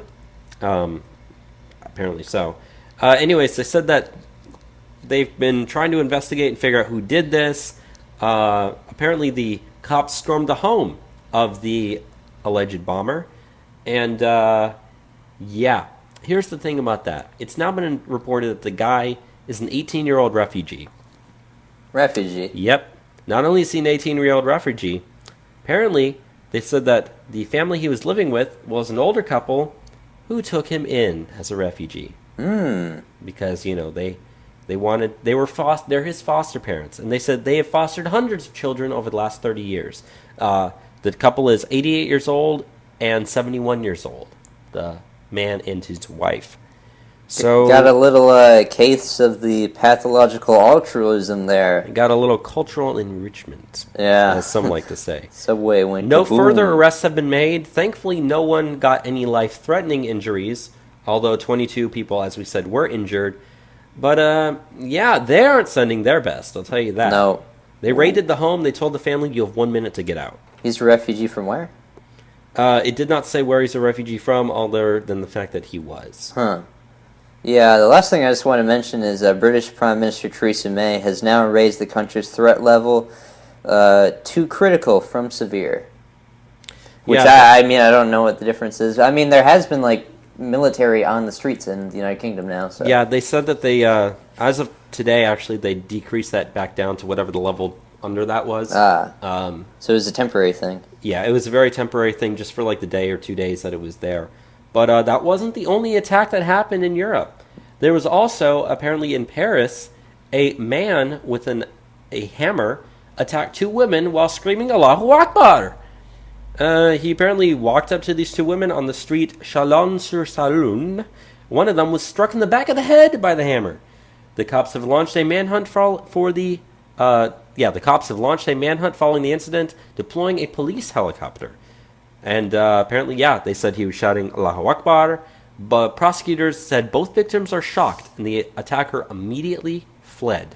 One woman, the one that was hit in the back of the head, was seriously injured. The other woman was described as slightly injured. This happened on the exact same day as that bomb went off in the Paris underground.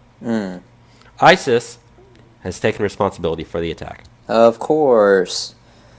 Let's go into the last thing as far as European news, and that is the Spanish government is now threatening to seize the finances of the Catalonian government to stop them from voting on a referendum to give Catalonia independence in Spain. This is an article from 2 days ago, so it says the Spanish government has given the regional government Catalonia 48 hours to abandon the illegal referendum plans or lose budgetary powers. So we're reaching the deadline pretty soon as of doing this recording. I don't know any news at the moment about how it's changed, but they have been given an order out of Madrid not to seek the referendum for their independence, but they've defied the court order to suspend the October 1st vote for independence.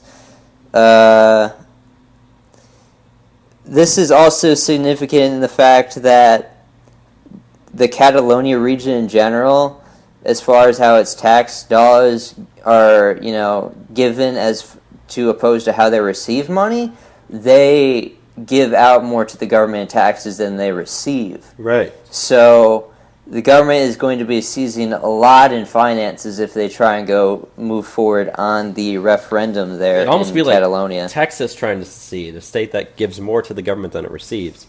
Yeah, there's 7.5 million people in the Catalonian region. There are more than 700 Catalan mayors who have agreed to help stage the referendum that are now facing criminal investigation, and police have ordered by the Spanish prosecutors to seize ballot boxes, election flyers, and any other items that could be used in the referendum. Well, for the fact that those Catalan leaders are pushing back so much, it's going to be interesting to see what happens on Election Day. It's going to be explosive. Yeah, maybe literally. It's going to be like the Spanish Civil War-esque in a sense. I mean, those happened along similar, ethnic lines as far as, Catalans and Castilians is concerned. So it's very interesting. But as we're talking about referendums for independence, that leads us to our next story, which is in the Middle East. Yes. Very similarly, sort of, Iraqi Kurdistan is going to be holding an independence referendum on September 25th. So they said a total of 65 members of the Iraqi Kurdistan parliament voted in favor of the referendum, while 3 voted against and another 43 abstained by refusing to attend, which is pretty interesting. It marked the regional parliament's first official session in 2 years. They said under the agreement, the regional government will ask citizens on Monday, September 25th, whether they want Kurdistan and disputed areas outside of the region's administration to become an independent state. Voters can choose either yes or no. I have a feeling they're going to choose yes, since Kurdistan, it's already its own nation, it's just not its own country. They're very different from those that are around them, and they already have autonomy pretty much over their own regions. So. Yeah, so, I think it's about time that Kurdistan itself becomes its own country. I really, really do. Yeah, I'd like to see it. I mean, they already have Rojava, but, the Kurds, are a much larger people. They extend across several, countries in the region, and I think it'd just be best if they had their own country. It would, especially given how bad the stability is out there. Yeah, they could easily just take the land, say it's ours, we have authority, and the international community say, okay, we'll just redraw the lines. Perfectly fine. Hopefully Turkey doesn't invade it. Oh, Turkey's definitely going to invade it. Once they say that they're their own country, they're like, yeah, you're done. Yeah, none of that. So, again, we're going to segue here from some good news now to some bad news. Apparently, there are records from the German Federal Criminal Police Office saying that the Islamic State, ISIS, is now in possession of over 11,000 blank Syrian passports that could be used to hide their identity and help seek asylum in Europe. It comes after a Der Spiegel newspaper reported that several dozen Syrian extremists linked to the Al-Nusra Front and ISIS terrorist groups committed numerous massacres of civilians and captors, have then sought asylum in Germany. They claim that 8,625 passports checked by German migration authorities in 2016 were fake. So yeah, they said that ISIS is trying to put terrorists as part of the refugees entering Europe. They have 11,000 fake passports that they can use to do that. And they're going to use those passports to try to, I don't know, if they want to go to the United States, maybe they're going to go to Mexico and then they'll cross the border up. This has already been proven to happen before. Or, maybe they want to go somewhere else. Who knows? But, yeah. These passports are there for them to spread radical jihadist terrorism. Precisely. So that's some bad news. Let's close out with some good news, and that is Rex Tillerson, our Secretary of State, is telling Israel to give back military aid to the tune of $75 million. Now, if you remember, last year under Barack Obama, the Senate voted, I believe it was 100-0, to give Israel $38 billion in military aid over the next 10 years. This is called something, it's called the Memorandum of Understanding. The 2016 Memorandum of Understanding, giving Israel $38 billion, and everyone agreed to do this. Well, in the Memorandum of Understanding, they wrote that Israel is not allowed to lobby to get any more money, but actually Congress went ahead and, in a bipartisan vote, voted to give them an extra $75 million. Now, Tillerson's actually, though, kind of mad about that, and he has stated that we are trying to get that money back now from Israel. Now, we shouldn't be giving Israel any money like this to begin with. We could pay for 2 walls with the money that we're giving to Israel. I don't know. Build a wall and we could make Israel pay for it, but Israel already has a wall. They do have a wall. So they don't need a wall. They don't we need a wall. We need the wall. So it's pretty good. America first, not Israel first. And hopefully, I mean, it'd be great if we get all the money back, but I guess $75 million of our own taxpayer dollars coming back to us is the least that they could do. Yeah, especially since that wasn't what we were. It wasn't what we first gave them anyway. Anyways, you understand what I'm saying. Yeah. And with that is the show for a week. A ton of news. Ton of news. Longer show. Hopefully these weeks will get less news. So we apologize for going long. We cut through a lot. We tried to on the fly get it down, but less than 2/3 of what we originally had. Yeah. So a lot of stuff happening in the world, though. Very significant stuff. So what's coming up soon on the podcast, Enzo, as we wrap it up here? Well, we have the Jason Isaac midweek show that will likely be this week. Also, next week, or if we don't have Jason Isaac on this week, we'll be having the second episode of Hillary Planet Podcast. Yes. The sequel, the continuum of the story. What happens to Enzo and Bobby, Hillary supporters in the Hillary administration, which we think is going so great, but it's actually pretty bad. You're gonna have to wait to find out. You're gonna have to wait and find out.